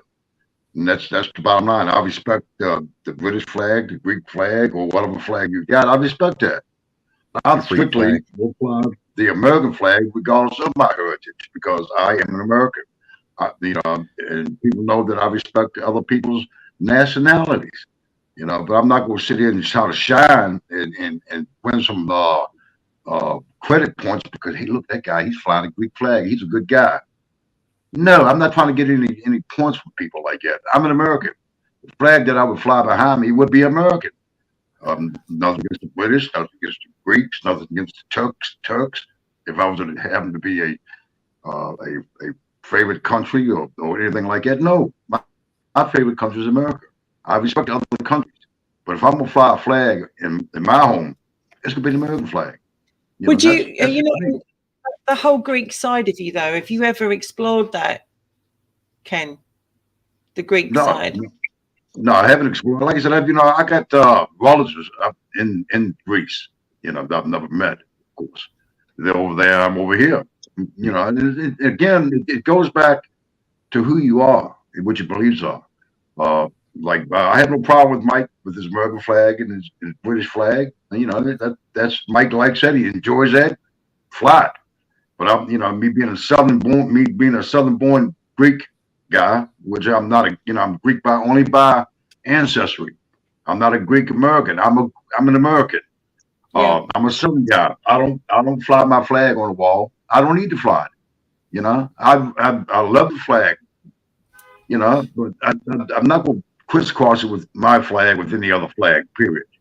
That's just my opinion. I'm not going to do that. I'm not going to crisscross my American flag to any flag. What about you, Val? Huh? I think Val, you got Scotland or something, isn't it? You're drawn to Scotland. Yeah, Scotland, Highlands. Why is it you're drawn to it? What do you feel that pulls you to it? I don't know. I always have, and I have dreams about it, and I've had the same dream for years and years, the same exact one. So I don't know if it's ancestors or. She wants to learn about her ancestry. She wants to see where her people came from and what their life is like. That's probably where. Yeah, I mean, that's the only thing that I can think. The reason I'm so drawn to it. Yeah, I mean, if I happen to find a big tall Highlander with, that would just be a bonus, wouldn't it? And what about you? What about you though? Would you come over and stay in Scotland for a while? I would love to. Yeah. You probably would. Well, you might not like the cold and the rain, and it does rain sideways. But it's a beautiful country. Here too.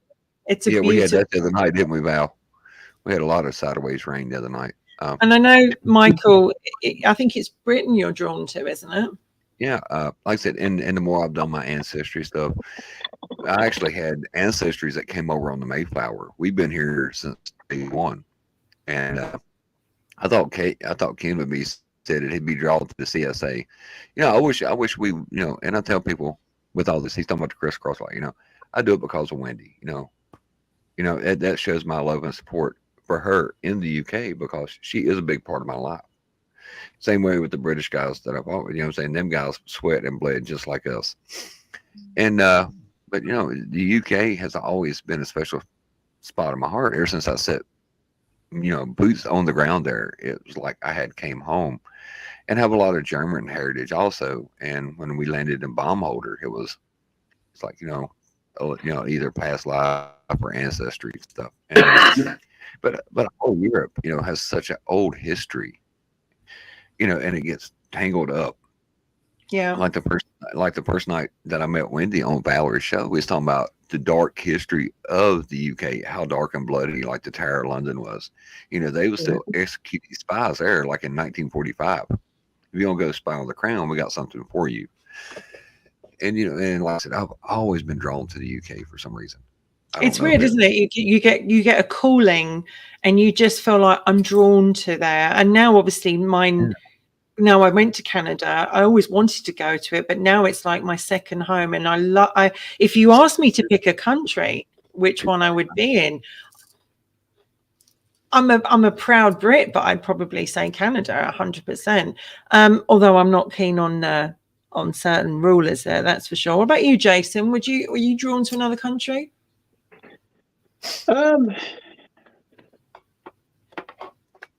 I mean, for a long time, I'd say Ireland. Though the Irish connection in my family isn't is maybe deep in terms of like true Irish. There we have Scots Irish, so all the people that Oliver Cromwell, curse be upon his soul, picked up and set down in Ulster County to breed out the Irish rebelliousness, is where a big chunk comes from, in terms of the Irish heritage. So, but Ireland has always been one of those ones. I never not felt at home when I was in Afghanistan. There was something about the land, the culture, when you get past the Taliban idiots and the ISIS-K idiots, that's not Afghanistan. No, that's morons. But there's another stand right now that used to be under Soviet rule, and they said that they was so like oppressed or whatever. So the guy came in as a journalist. Mm-hmm. He's like, these are the happiest fuckers he'd ever seen in his fucking life. Nobody talks bad about the leader or whatever. Yeah. And but it was another one of the stands, and that's why I say, if you want to find some political interest, just look at Stan in the last name. I've got to say, Egypt is Egypt. I mean, Ireland. I was really called to Ireland, and when I went there, it was like a strange feeling. I was in the north. I was around Belfast, Lurgan, Newcastle, all that area, and it's quite an eye opener going over from Britain because years ago we couldn't even go over there that easily. We didn't even hear a Northern Irish voice on the television. It was banned, So it's an amazing country. I have Irish blood, and wait, Northern Irish. My mum's side is from Dublin. Okay, so that's all. The Republic of is the northern part of the island. But I was married. I was married to a boy from the Falls Road area who's right in Catholic Northern Ireland. So that's why I was over there. But I think Scotland as well, because when I went to Scotland, they were fantastic people, really, really friendly. I wasn't a Sassenach, as they call us, but it's just a great place. And I think that Italy was another country. When I went to Italy to see Pompeii and Rome and Sorrento, and when I went into Pompeii and Rome, it was like I'd done it before. It's a weird feeling. It felt like I'd been there before. And Pompeii's like that for me, but it's more the Highlands and the castles, and I don't know if it's where I do dream about it. I have that one dream, and I have for years, and it's not every night, but it periodically it's the same dream, and it's always the Highland. Well, there's a romance books about it. There's a big world out there, and we should all go and see it. We have, I want to say, to bring Ken in here, we've been on here for 3 hours. It's been the most amazing show because we've gone from sandwiches to sex to the three little word to having everyone. What you're gonna get. It's been a very fun show. I still don't know what y'all are talking about. No. But I imagine Ken and want to go. But it's like, thank you, Ken, for doing Wicked Women with us. We've had fun. Yeah, thank you for having me. Like I said, I've had plenty of coffee, and I've got my fill. And like I said, I enjoyed you girls on here, the guys too. It says a lot about you girls. I mean, y'all got a great show. And my advice to y'all is, regardless of what happens, what people say. Continue to do what you do. You know, do the show the way you want to do the show. I mean, you know, that's the thing. You gotta feel good about yourself and please yourself. If you're comfortable doing your show, what you're comfortable. Don't try to cater to somebody because they don't like it. It too shall pass, and they will get over it. Believe me. Yeah. I mean, once the show is informative, and that's the most important thing. Do your show the way you want to do it. Do not try to change your perspective or yourself. Me, I've never changed, regardless. I'm still the same guy. You know that when I did radio and television, I didn't change any. You know, be who you are, be comfortable in your own skin, and that's the main thing. And like I said, don't get upset when you have a bad show. Believe me, I've had plenty bad shows and laughed about it and put it in the can. And next week, guess what? It's a brand new show. It's a new show. It's a new day. You know, so just continue to do what you're doing, and it will go places. You know, and that's the thing. Make sure you do it. We can always come back, do it again, Ken. We can always come back once a month or whenever we come back and do it again, because I like the dynamics and it's been fun. You know, it's really been fun. Anytime I can do this. You know why I can do it, right? Because you can. Because you can be. KB. That's right. I can do this. KB. That's right. And I can tell you that the rating figures, I've been watching them, they have stayed solid the whole time. They might have dropped down maybe one or two, then they've gone back up. So there are people watching, and then they might go out and they've come back in, but they are watching. And it's mainly they're coming in from and I've just discovered this, that Dark Huntress had some, Wicked Women predominantly, and my page too. And I will share this. Yeah.